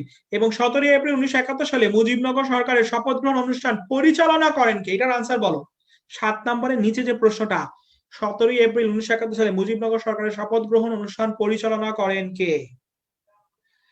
আচ্ছা, তৌহিদা মিম আনসার দিছে সি। আচ্ছা, সাদ সাওয়াব ডি, হন্টেড হাউস সি, মিনান জাহান সি, শুভ ডি, শারজিদ আব্দুল মান্নান, আয়েশা তাসলিমা তাহমিদ, মাহবুব হোসেন সি। আচ্ছা ঠিক আছে, আমি বুঝতে পারছি, আমি যেটা আশা করছিলাম সেটাই হয়েছে। বেশিরভাগ মানুষ এটার উত্তর দিচ্ছে মোহাম্মদ ইউসুফ আলী সি। এটা কিন্তু একটা ঢাকা বিশ্ববিদ্যালয়ে আসা প্রশ্ন। এই কারণে এই প্রশ্নটা দিচ্ছি, কারণ এই প্রশ্নটা আসলে বেশিরভাগ মানুষ আনসার সি দেখায় ফেলবে, কারণ সবাই শপথ গ্রহণ মানে ইউসুফ আলীর নাম জানে। কিন্তু প্রশ্নটা খেয়াল করো, শপথ গ্রহণ অনুষ্ঠান কি বলছে? পরিচালনা করছে কে, নট কে শপথ পড়াইছে, বলছে পরিচালনা করছে কে? পরিচালনা করছে আব্দুল মান্নান। এই প্রশ্নের উত্তর হবে ডি, আব্দুল মান্নান। শপথ গ্রহণ অনুষ্ঠান পরিচালনা করেন আব্দুল মান্নান। আর শপথ পড়াইছিল মোহাম্মদ ইউসুফ আলী, অধ্যাপক মোহাম্মদ ইউসুফ আলী, কিন্তু তিনি পরিচালনা করেন নাই, তিনি শপথ বাক্যটা পাঠ করাইছেন। আর পরিচালনা করছেন অনুষ্ঠানটা আব্দুল মান্নান। এই কারণে তোমাদেরকে কোয়েশ্চেনটা দেয়া, যাতে এটাতে আর কোনো কনফিউশন কারো কোনোদিন না থাকে, প্রশ্নটা আসলে যাতে আমরা সঠিক উত্তরটা দাগায় ফেলতে পারি। পরিচালনা করছে পুরো প্রোগ্রামটা আব্দুল মান্নান, আর শপথ বাক্য যে পাঠ করেছে তার নাম মোহাম্মদ ইউসুফ আলী। আচ্ছা ঠিক আছে, ওকে। তারপর একটা বিসিএস এর প্রশ্ন এই রিলেটেড যে মুক্তিযুদ্ধের প্রধান সেনাপতি জেনারেল এম এ জি ওসমানীর বাড়ি কোন জেলায় ছিল? কোন জেলায় ছিল বলো? এম এ জি ওসমানীর বাড়ি কোন জেলায় ছিল? যিনি প্রশ্নকর্তা তিনি যদি ওই জেলার হন তাহলে কিন্তু এরকম প্রশ্ন আসতেই পারে। শারজিদ সি, সিলেট, আহসানের উত্তর এ, গুড। অরব বিশ্বাস উত্তর এ, সামান্তা উত্তর এ, ডেইজি আক্তার উত্তর ভেরি গুড। তাহলে এগুলো সবাই জানি, গুড। সে মুক্তিযুদ্ধ সেনাপতি general M A G Osmani বাড়ি ছিল সিলেট জেলায়, তিনি সিলেট জেলার বাসিন্দা ছিলেন। আচ্ছা, যেহেতু অস্থায়ী সরকার নিয়ে কথাবার্তা হচ্ছে, তাহলে আমরা একটু অস্থায়ী সরকার গঠিত হওয়ার আগের ধাপটা দেখেছি, ডিক্লারেশন অফ ইন্ডিপেন্ডেন্স, আমাদের স্বাধীনতার ঘোষণাপত্রটা দেখো যে this may be the last message from today Bangladesh is independent, I call upon the people of Bangladesh wherever you might be and with whatever you have to resist the army of occupation to the last. Your fight must go on until the last soldier of Pakistan occupation army is expelled from the soil of Bangladesh and finally victory is achieved. আচ্ছা, এই বাণীটা কার বলো? Declaration of independence, এই জিনিসটা কার? এই যে এখন যে declaration of ইন্ডিপেন্ডেন্সটা দেখতে পাচ্ছ, এটা কে দিয়ে গেছিল?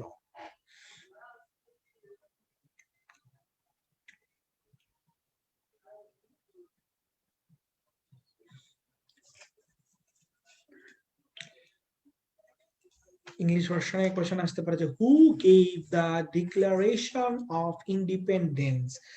বঙ্গবন্ধু শেখ মুজিবুর রহমানের এই জিনিসটা, এই যে প্রথম লাইনটা, this may be my last message from today Bangladesh is independent. আচ্ছা ঠিক আছে, ওকে। এখন আসি আমাদের অস্থায়ী সরকারের সদস্যগুলাকে আমরা একটু দেখে নিই। অস্থায়ী সরকারের সদস্য কারা কারা ছিল? অস্থায়ী সরকারের এই যে মানুষগুলার নাম একটু দেখে নাও, যে বাম দিকে কে ছিল? বাম দিকে ছিল আমাদের সৈয়দ নজরুল ইসলাম, তিনি অস্থায়ী সরকারের প্রেসিডেন্ট ছিলেন। তারপরে প্রধানমন্ত্রী তাজউদ্দিন আহমেদ। তারপরে এই যে একটা ব্যক্তি মাঝখানের, খন্দকার মোশতাক আহমেদ, যিনি অস্থায়ী সরকারের সদস্য ছিলেন কিন্তু বঙ্গবন্ধু হত্যায় একটা প্রত্যক্ষ ভূমিকা পালনকারী ব্যক্তি, এই খন্দকার মোশতাক আহমেদ। আচ্ছা, খন্দকার মোশতাক আহমেদ। তারপরে আছে কে? Captain M Mansur Ali, A H M Kamaruzzaman, আরেকজন general M A G Osmani, মুক্তিযুদ্ধের সর্বাধিনায়ক যাকে দেখতে পাচ্ছ। আচ্ছা, ক্যাপ্টেন এম মনসুর আলী, ওনার ছেলে কিছুদিন আগে মারা গিয়েছেন। ওনার ছেলে তৎকালীন একজন মানে কিছুদিন আগে একজন স্বাস্থ্য মন্ত্রী হিসেবে দায়িত্ব পালন করছেন, তার নাম কি? ক্যাপ্টেন এম মনসুর আলীর ছেলের নাম কি, যিনি কিছুদিন আগে বাংলাদেশের স্বাস্থ্যমন্ত্রী ছিলেন? ক্যাপ্টেন এম মনসুর আলীর ছেলে কি নাম? মারা গিয়েছেন তিনি রিসেন্টলি কোভিড আক্রান্ত হয়ে।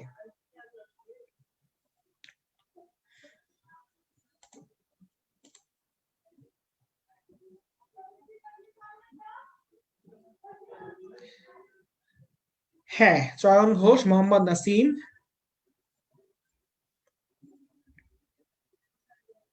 আচ্ছা, নাসিম, মোহাম্মদ নাসিম। আচ্ছা, তাসনিফা তামান্না। ঠিক আছে নাসিম। হ্যাঁ, একজন একটা খুব গুরুত্বপূর্ণ জিনিস বলছে, খুব সুন্দর আবিষ্কার করছে, এলিনা সুমাইয়া জামান। এই জন্য আগে থেকেই কালো জামা পড়েছিল। এই যে খন্দকার মোশতাক, দেখো এখানে সবাই কিন্তু সাদা পাঞ্জাবি পরে আছে। এই জিনিসটা আমিও খেয়াল করি নাই, কিন্তু এই একজন ব্যক্তি যে কিন্তু কালো জামা পরে আছে, সে হয়তো আগে থেকেই জানতো সে এরকম একটা কালো ঘটনা ঘটাতে যাচ্ছে, তাই সে হয়তো কালো জামা পরেছিল। সুন্দর ফাইন্ডিং। আচ্ছা, ওকে। অস্থায়ী সরকারের সদস্যগণ আমরা একটু দেখে নিই যে অস্থায়ী সরকার সদস্য, অস্থায়ী সরকারের প্রধান এবং বাংলাদেশের প্রথম প্রেসিডেন্ট শেখ মুজিবুর রহমান। অস্থায়ী সরকার বাংলাদেশের প্রথম অস্থায়ী প্রেসিডেন্ট। তাহলে খেয়াল রাখতে হবে, যদি তোমাকে প্রশ্ন বলে যে প্রথম প্রেসিডেন্টের নাম কি বাংলাদেশের, বঙ্গবন্ধু শেখ মুজিবুর রহমান। আর যদি বলে বাংলাদেশের প্রথম অস্থায়ী প্রেসিডেন্টের নাম কি, সৈয়দ নজরুল ইসলাম। আর বাংলাদেশের প্রথম প্রধানমন্ত্রীকে, তাজউদ্দিন আহমেদ। আচ্ছা, ঠিক আছে। তারপর অস্থায়ী সরকারের বাকি সদস্যগুলা, অর্থমন্ত্রী কে ছিল? ক্যাপ্টেন মনসুর আলী। ত্রাণ, পুনর্বাসন ও স্বরাষ্ট্রমন্ত্রী ছিল AHM কামরুজ্জামান। আর প্রথম পররাষ্ট্রমন্ত্রী খন্দকার মোশতাক। পররাষ্ট্রমন্ত্রী ছিল খন্দকার মোশতাক, সেই মোশতাক। আচ্ছা, ঠিক আছে। আচ্ছা, সাথে সাথে আমরা আরেকটা জিনিস দেখে নেই যে জাতীয় চার নেতা ও তাদেরকে হত্যা করা হয় কোথায়। জাতীয় চার নেতার এই জিনিসটা আমরা এখান থেকে একটু দেখে নেই। অপ্রাসঙ্গিক কমেন্টের দিকে কেউ না যায়, আমি আবারও সতর্ক করতেছি, অপ্রাসঙ্গিক কমেন্টের দিকে যাব না। আচ্ছা, জাতীয় চার নেতাকে হত্যা করা হয় কবে? 3 নভেম্বর 1975 সালে। তাই জেল হত্যা দিবস কবে পালন করা হয়? 3 নভেম্বর। তানজিলা তাহসিনা ভাইয়া পিকচার গুলো স্লাইডে দিয়েন। হ্যাঁ, অবশ্যই স্লাইডে দেওয়া থাকবে। আচ্ছা, ঠিক আছে। আচ্ছা, তাহলে জাতীয় চার নেতা জেল হত্যা দিবস কবে? 3 নভেম্বর 1975 সালে। কোন চারজন নেতাকে হত্যা করা হয়? একটু আগে যাদেরকে দেখে আসলাম, Syed Nazrul Islam, Tajuddin Ahmed, captain M Mansur Ali, AHM Kamaruzzaman. আচ্ছা, ওকে। তাহলে আমরা এখন আবার চলে যাই আমাদের পরবর্তী প্রশ্ন। এই যে বিশ্ব স্বাস্থ্য সংস্থা কর্তৃক 2006 সালে আন্তর্জাতিক ওষুধ প্রতিরোধী কোন রোগের চিকিৎসায় নির্দেশিকা বাংলাদেশের উদ্ভাবিত চিকিৎসা দেওয়া হয়েছে যক্ষা। এটা একটু দেখে রাখতে পারো, যদি চিকিৎসা রিলেটেড প্রশ্ন যক্ষার ক্ষেত্রে। আচ্ছা, ঠিক আছে। এবার আমরা চলে যাই 17-18 সালের প্রশ্ন, যেগুলো মুক্তিযুদ্ধ এবং ইতিহাস, যেগুলো আমাদের জন্য ইম্পর্টেন্ট। আমি সেই প্রশ্নগুলো কিন্তু এখানে আলাদা করছি। সেই স্বাধীনতা যুদ্ধে বীর প্রতীক খেতাবপ্রাপ্ত নারীদের নাম কি? তারামন বিবি আর ক্যাপ্টেন সিতারা বেগম। দুইজন নাম, তারামন বিবি আর সিতারা বেগম। নামগুলো সবাই পরিচিত, সবাই কিন্তু জানি। আচ্ছা, এখন দেখো নিচের প্রশ্নের উত্তর দাও। 2016 সালে নিচের কোন নারীকে মুক্তিযোদ্ধার মর্যাদা দেয়া হয়? আনসার বলো। রিসেন্ট একটা প্রশ্ন, যদিও এখনকার সময় রিসেন্ট না, তারপরও মোটামুটি রিসেন্ট জিনিসটা। কোন নারীকে মুক্তিযোদ্ধার সম্মাননা দেওয়া হয়েছে 2016 সালে? অরূপ বিশ্বাস সি, হাবিবার উত্তর সি। আচ্ছা, Anik C, Khurshid Jahan Rita C, Daisy Akter C.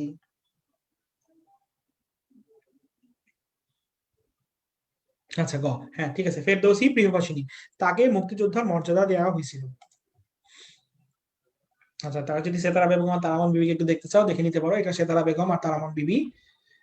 আরেকটা নাম তোমাদের একটু জানা উচিত এবং সবাই জানো, মুক্তির বেটি কাকে বলা হয়? কাকন বিবি। মুক্তির বেটি বলা হয় কাকন বিবিকে। কাকন বিবিকে বলা হয় মুক্তির বেটি। আচ্ছা,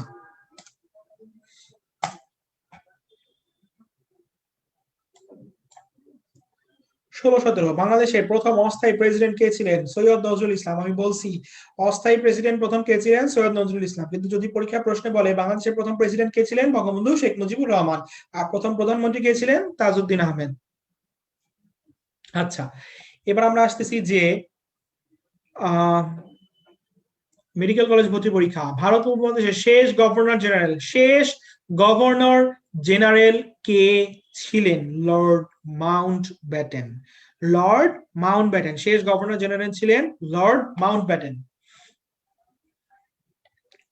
এবং একই সাথে নিচের প্রশ্নটা আসতে পারে, ব্রিটিশ ভারতের শেষ ভাইসরয় কে ছিলেন? ওই যে সেম জিনিস, শেষ গভর্নর জেনারেল আর শেষ ভাইসরয় একই জিনিস, Lord Mount Batten. Lord Mount Batten শেষ ভাইসরয় ছিলেন লর্ড মাউন্ট ব্যাটেন, এবং শেষ গভর্নর জেনারেল উনি ছিলেন একই জিনিস, এই যে লর্ড মাউন্ট ব্যাটেন, শেষ ভাইসরয় লর্ড মাউন্ট ব্যাটেন। তার দুই পাশে দুইটা বসে আছে নেহরু আর জিন্নাহ, যেগুলা যাদের সমন্বয়ে ভারতীয় উপমহাদেশটা ভাগ হয়েছিল পাকিস্তান এবং ভারত দুইটা রাষ্ট্র নামে, একটা জিন্নাহ আর একটা নেহরু, এবং শেষ ভাইসরয় মাঝখানে বসে আছে লর্ড মাউন্ট ব্যাটেন। আচ্ছা, মাউন্ট ব্যাটেন শেষ ভাইসরয়। একজন বলছে হ্যান্ডসাম, আচ্ছা সলোয়ারিস মাউন্ট ব্যাটেনকে হ্যান্ডসাম বলছে, বাট মাউন্ট ব্যাটেন যতই হ্যান্ডসাম হোক, কথিত আছে যে মাউন্ট ব্যাটেনের যে বউ ছিল মাউন্ট ব্যাটেনের, সেই তার সাথে এই জওহরলাল নেহরুর একটা সম্পর্ক ছিল এই লর্ড মাউন্ট ব্যাটেনের সাথে। তারপরে তো মাউন্ট ব্যাটেন ভাগলো উপমহাদেশ ছেড়ে, উপমহাদেশকে দুই ভাগে ভাগ করে দিয়ে চলে গেল। আচ্ছা ঠিক আছে।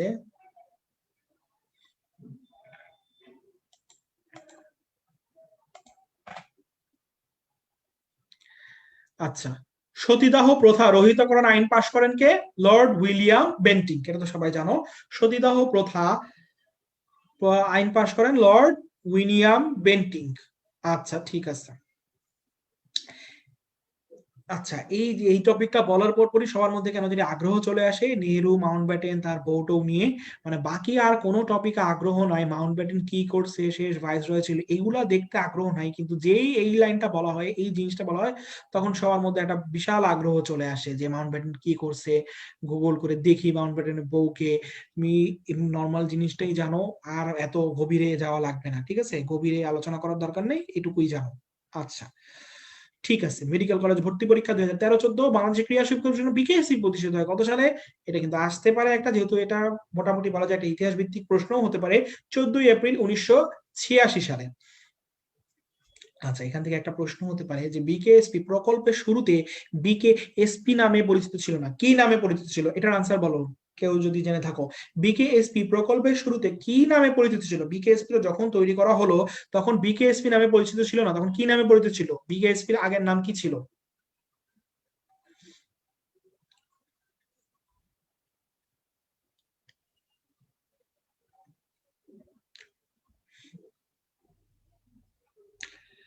আচ্ছা, শুভর উত্তর ডি,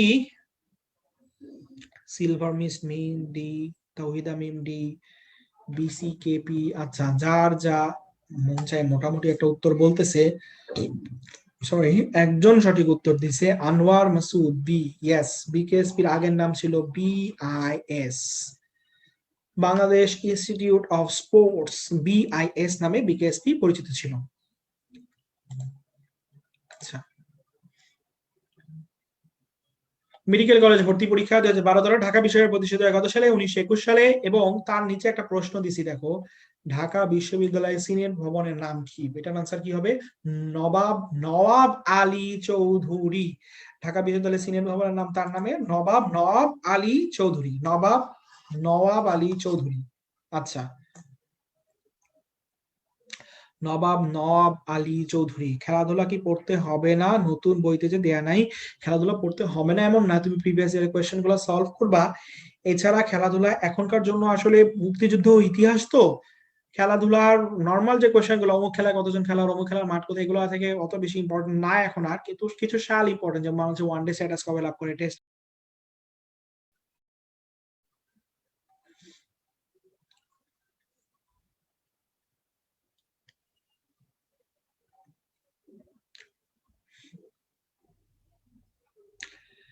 আচ্ছা, শুভর উত্তর ডি, সিলভার মিস মিম ডি, তৌহিদা মিম ডি, বিসিকেপি। আচ্ছা, যার যা মন চায় মোটামুটি একটা উত্তর বলতেছে, সরি, একজন সঠিক উত্তর দিছে, আনোয়ার মাসুদ, বি। ইয়েস, বিকেএসপির আগের নাম ছিল BIS, Bangladesh institute of sports, BIS নামে বিকেএসপি পরিচিত ছিল। আচ্ছা,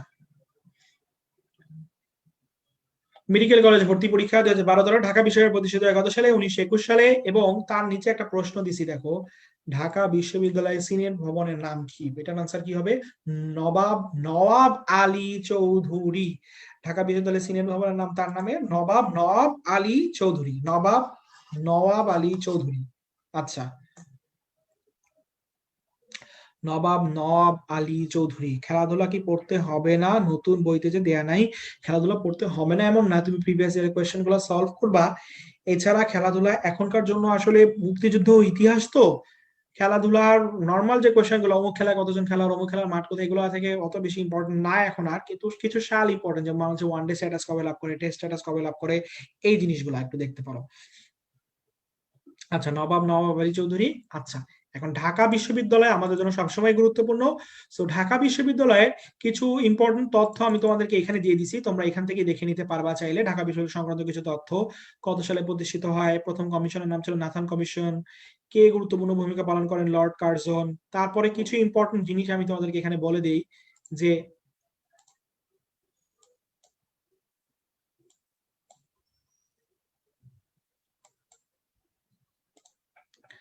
সেটা হচ্ছে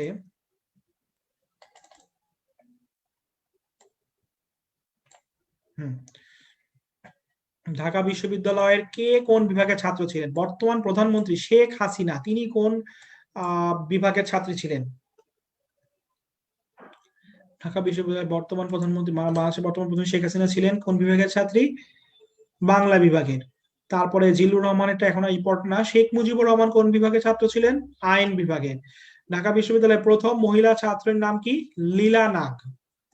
আর ঢাকা বিশ্ববিদ্যালয়ের বর্তমান চ্যান্সেলর বা আচার্যকে? রাষ্ট্রপতি আব্দুল হামিদ। এটা অনেকেই ভুল করে, অনেকে চ্যান্সেলর বা আচার্য বললে বর্তমান যে আচার্য তার নাম দাগায় আসবে, কিন্তু না, বর্তমান যে উপাচার্য তার নাম দেখা যায়, আচার্য উপাচার্য এক না, মনে রাখবা।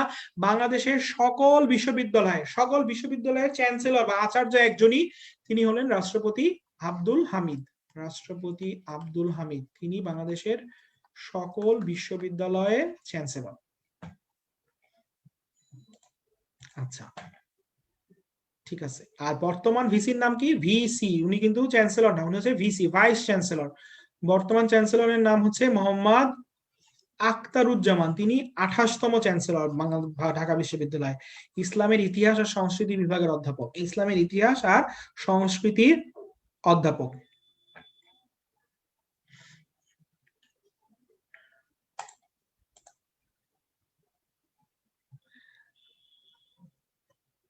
আচ্ছা, তারপরে কোন মুসলিম রাষ্ট্র প্রথম বাংলাদেশের স্বীকৃতি দেয়? বলতো, কোন মুসলিম রাষ্ট্র বাংলাদেশকে প্রথম স্বীকৃতি দেয়?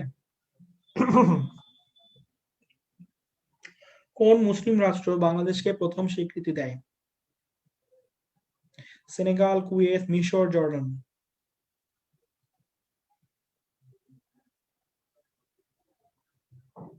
হ্যাঁ, উত্তর হচ্ছে এ, সেনেগাল। প্রথম মুসলিম রাষ্ট্র হিসেবে সেনেগালকে দেয়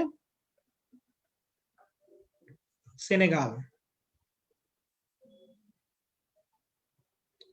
সেনেগাল না, মিশর না। আনোয়ার মাসুদ, তোমার উত্তরটা ভুল। তুমি বিকেএসপি সঠিক উত্তর দিছিলা, কিন্তু এটার উত্তর তোমার ভুল। প্রথম মুসলিম রাষ্ট্র হিসেবে বাংলাদেশের স্বীকৃতি দেয় সেনেগাল। আচ্ছা, এখন আসি, একটু আগে আমরা একটা বিকেএসপি পড়লাম। আচ্ছা, বিকেএসপির একজন বিখ্যাত গ্র্যাজুয়েটের নাম বলো। বাংলাদেশের সবচেয়ে বিখ্যাত গ্র্যাজুয়েট বিকেএসপি থেকে কে? বাংলাদেশের সবচেয়ে বিখ্যাত গ্র্যাজুয়েট বিকেএসপি থেকে পড়াশোনা করা গ্র্যাজুয়েট একজন, বাংলাদেশের সবচেয়ে বিখ্যাত কে সে? এই যে স্ক্রিনে দেখতে পাচ্ছ, বিকেএসপির একজন বিখ্যাত গ্র্যাজুয়েট সাকিব আল হাসান, বর্তমানে বিশ্বের 1 নম্বর অলরাউন্ডার। তিনি বিকেএসপি থেকে পড়াশোনা করে আসা একজন ছাত্র। আচ্ছা, ঠিক আছে। জান্নাতুলের উত্তরও ঠিক আছে। মুশফিকুর রহিমও বিকেএসপি থেকেই পড়ে আসা। আচ্ছা, ঠিক আছে। তো এবার আমরা আসি যে বাংলাদেশের প্রত্নতত্ত্ব জাদুঘর কোথায় অবস্থিত? মহাস্থানগড়। তারপরে বাংলাদেশের জাদুঘর গুলা নিয়ে তোমাদেরকে একটা ছোট করে ইনফরমেশন গুলা দিয়ে দিছি, একবারে সবগুলা জাদুঘর করে নিতে। ফাহিমা জারেক, ভাইয়া তাহলে কি নদ নদী পড়তে হবে না?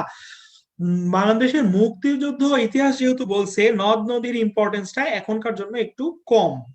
ঠিক আছে, আচ্ছা, তুমি সবকিছু পড়ে যদি সময় পাও তাহলে নদ নদীর দিকে একটু যেতে পারো। আচ্ছা, এবার আমরা আসি যে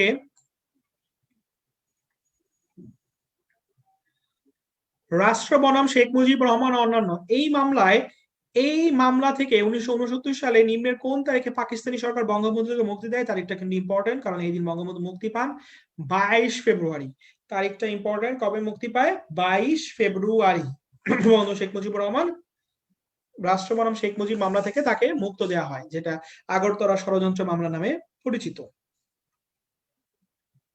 আচ্ছা, একটা কোয়েশ্চেন দেখো এখন, 10 নম্বর যে প্রশ্নটা, বাংলাদেশের প্রথম কোন স্থানটি সাবমেরিন কেবলের ল্যান্ডিং স্টেশন? প্রথম সাবমেরিন কেবলের ল্যান্ডিং স্টেশন কোথায়? কোথায় সেটা? ঝিলং, কক্সবাজার প্রথম সাবমেরিন কেবলের ল্যান্ডিং স্টেশন।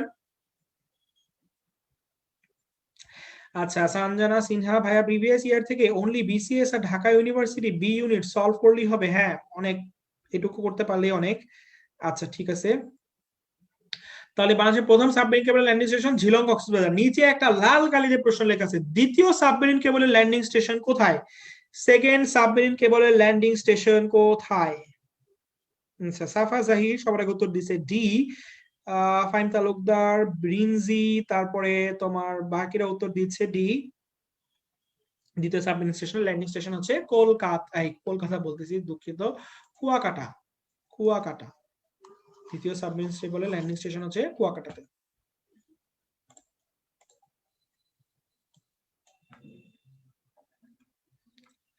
আচ্ছা, বাংলাদেশের প্রথম বাংলা ভাষায় প্রথম মহিলা কবির নাম কি? বাংলা ভাষায় বাংলাদেশের প্রথম মহিলা কবির নাম কি? চন্দ্রাবতী।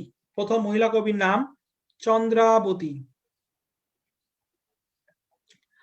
প্রথম মহিলা কবির নাম চন্দ্রাবতী। এই যে দেখলাম গুগল থেকে চন্দ্রাবতীর ছবি খুঁজে পাওয়া যায় না, কেউ না, কোনো মতো একটা ছবি পেলাম। দেখো, প্রথম বাংলা ভাষার প্রথম মহিলা কবি চন্দ্রাবতী। আচ্ছা, এখন এইটার সাথে সাথে তুমি যেটা দেখে নিবা সেটা হচ্ছে এই ছকটা, বাংলাদেশের প্রথম মহিলা, প্রথম কে কে, কোন কোন মহিলা কোন কোন ক্ষেত্রে প্রথম, এগুলা একটু দেখে নিবা, তাই না? এগুলো দেখে নিলে তোমার জন্য পড়াটা সহজ হয়ে যাবে। তুমি একসাথে এই আবু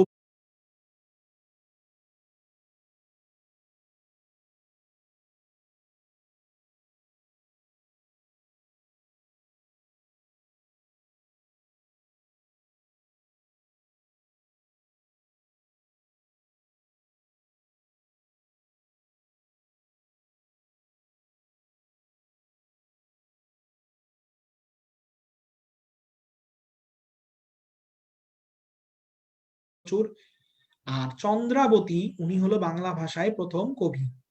আচ্ছা, আচ্ছা ভাইয়া, মেডিকেল আর বিসিএস ছাড়া আর কি কি কোয়েশ্চেন সলভ করব? সাদ সওয়াব, আমি আগেই বলছিলাম যে আর কোয়েশ্চেনের মধ্যে তুমি যেটা সলভ করতে পারো টাইম পেলে, ঢাকা ভার্সিটির প্রশ্ন। আচ্ছা, ঠিক আছে, ওকে।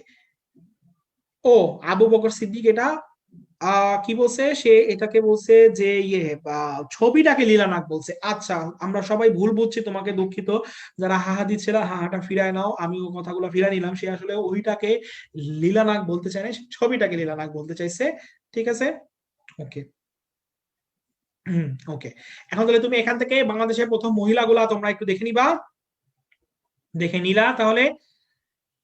এখন এখান থেকে আরেকটা রিলিভেন্ট কি কোয়েশ্চেন হতে পারে, দেখো ঢাকা ইউনিভার্সিটি যেহেতু আমাদের ইম্পর্টেন্ট, ঢাকা ভার্সিটির প্রথম নারী ডিন কে? আনসার হবে বেগম আজিজুন নেসা। ঢাকা ইউনিভার্সিটির প্রথম নারী ডিনের নাম বেগম আজিজুন নেসা।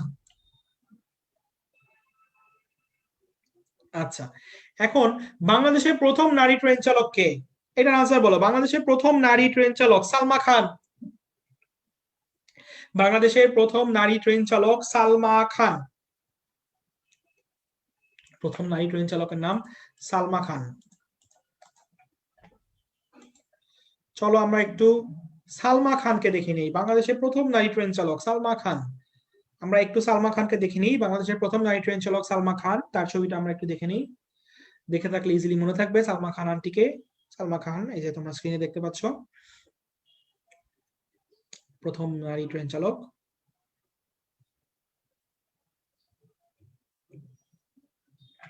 আচ্ছা, আরেকজন বানাই দিচ্ছে রেশমা গালিব, নাম বানাই দিচ্ছে বাংলাদেশের প্রথম নারী চালক রেশমা। রেশমা যেটা না, রেশমা হচ্ছে ওই যে সাভারে যে দুর্ঘটনা ঘটছিল সেখান থেকে যে ওই যে না খেয়েছিল কতদিন, সেই রেশমার সাথে তুমি সালমা খানকে মিলাই ফেললা। এই সালমা খান আন্টি কিন্তু এই বিষয়টা মন খারাপ করবে, তুমি এই ভুল ধারণা রেখো না। রেশমা আলাদা জিনিস, এই সালমা খান উনি আলাদা জিনিস, ঠিক আছে? আচ্ছা ঠিক আছে।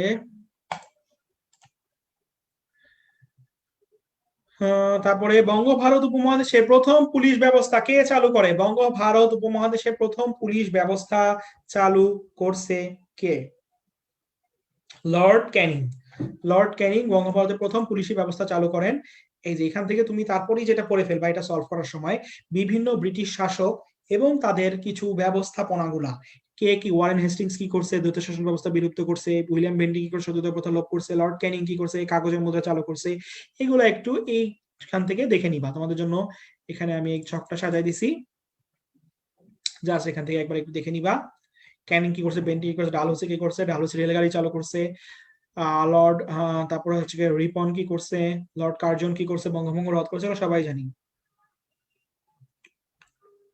আচ্ছা, এই যে কাগজের মুদ্রা, একটা ইম্পর্টেন্ট কাজ করে গেছিল, এই লোকটাকে তোমরা কেউই দেখো নাই হয়তো, এই আজকে দেখে নাও, লর্ড ক্যানিং কে একবার একটু দেখে নাও। কাগজের মুদ্রা চালু করছে প্রথম এই ব্যক্তিটা, স্ক্রিনে যাকে দেখতে পাচ্ছ লর্ড ক্যানিং। আচ্ছা আচ্ছা, স্বাধীনতা যুদ্ধে অবদানের জন্য বীর প্রতীক উপাধি লাভ করেন কে? 426 জন।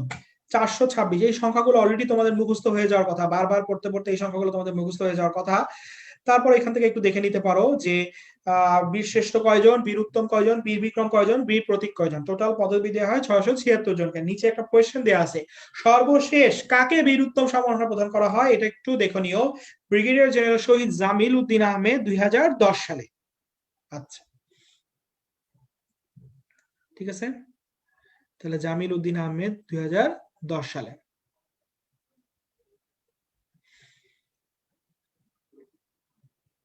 ওকে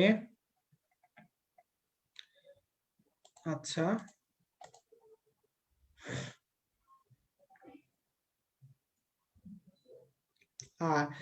লাস্ট কোয়েশ্চেন, মেডিকেল কলেজে ভর্তি পরীক্ষা 2003 সালে প্রথম বাঙালি মুসলমান কবিকে? শাহ মোহাম্মদ সগীর। প্রথম বাঙালি মুসলিম কবি শাহ মোহাম্মদ সগীর।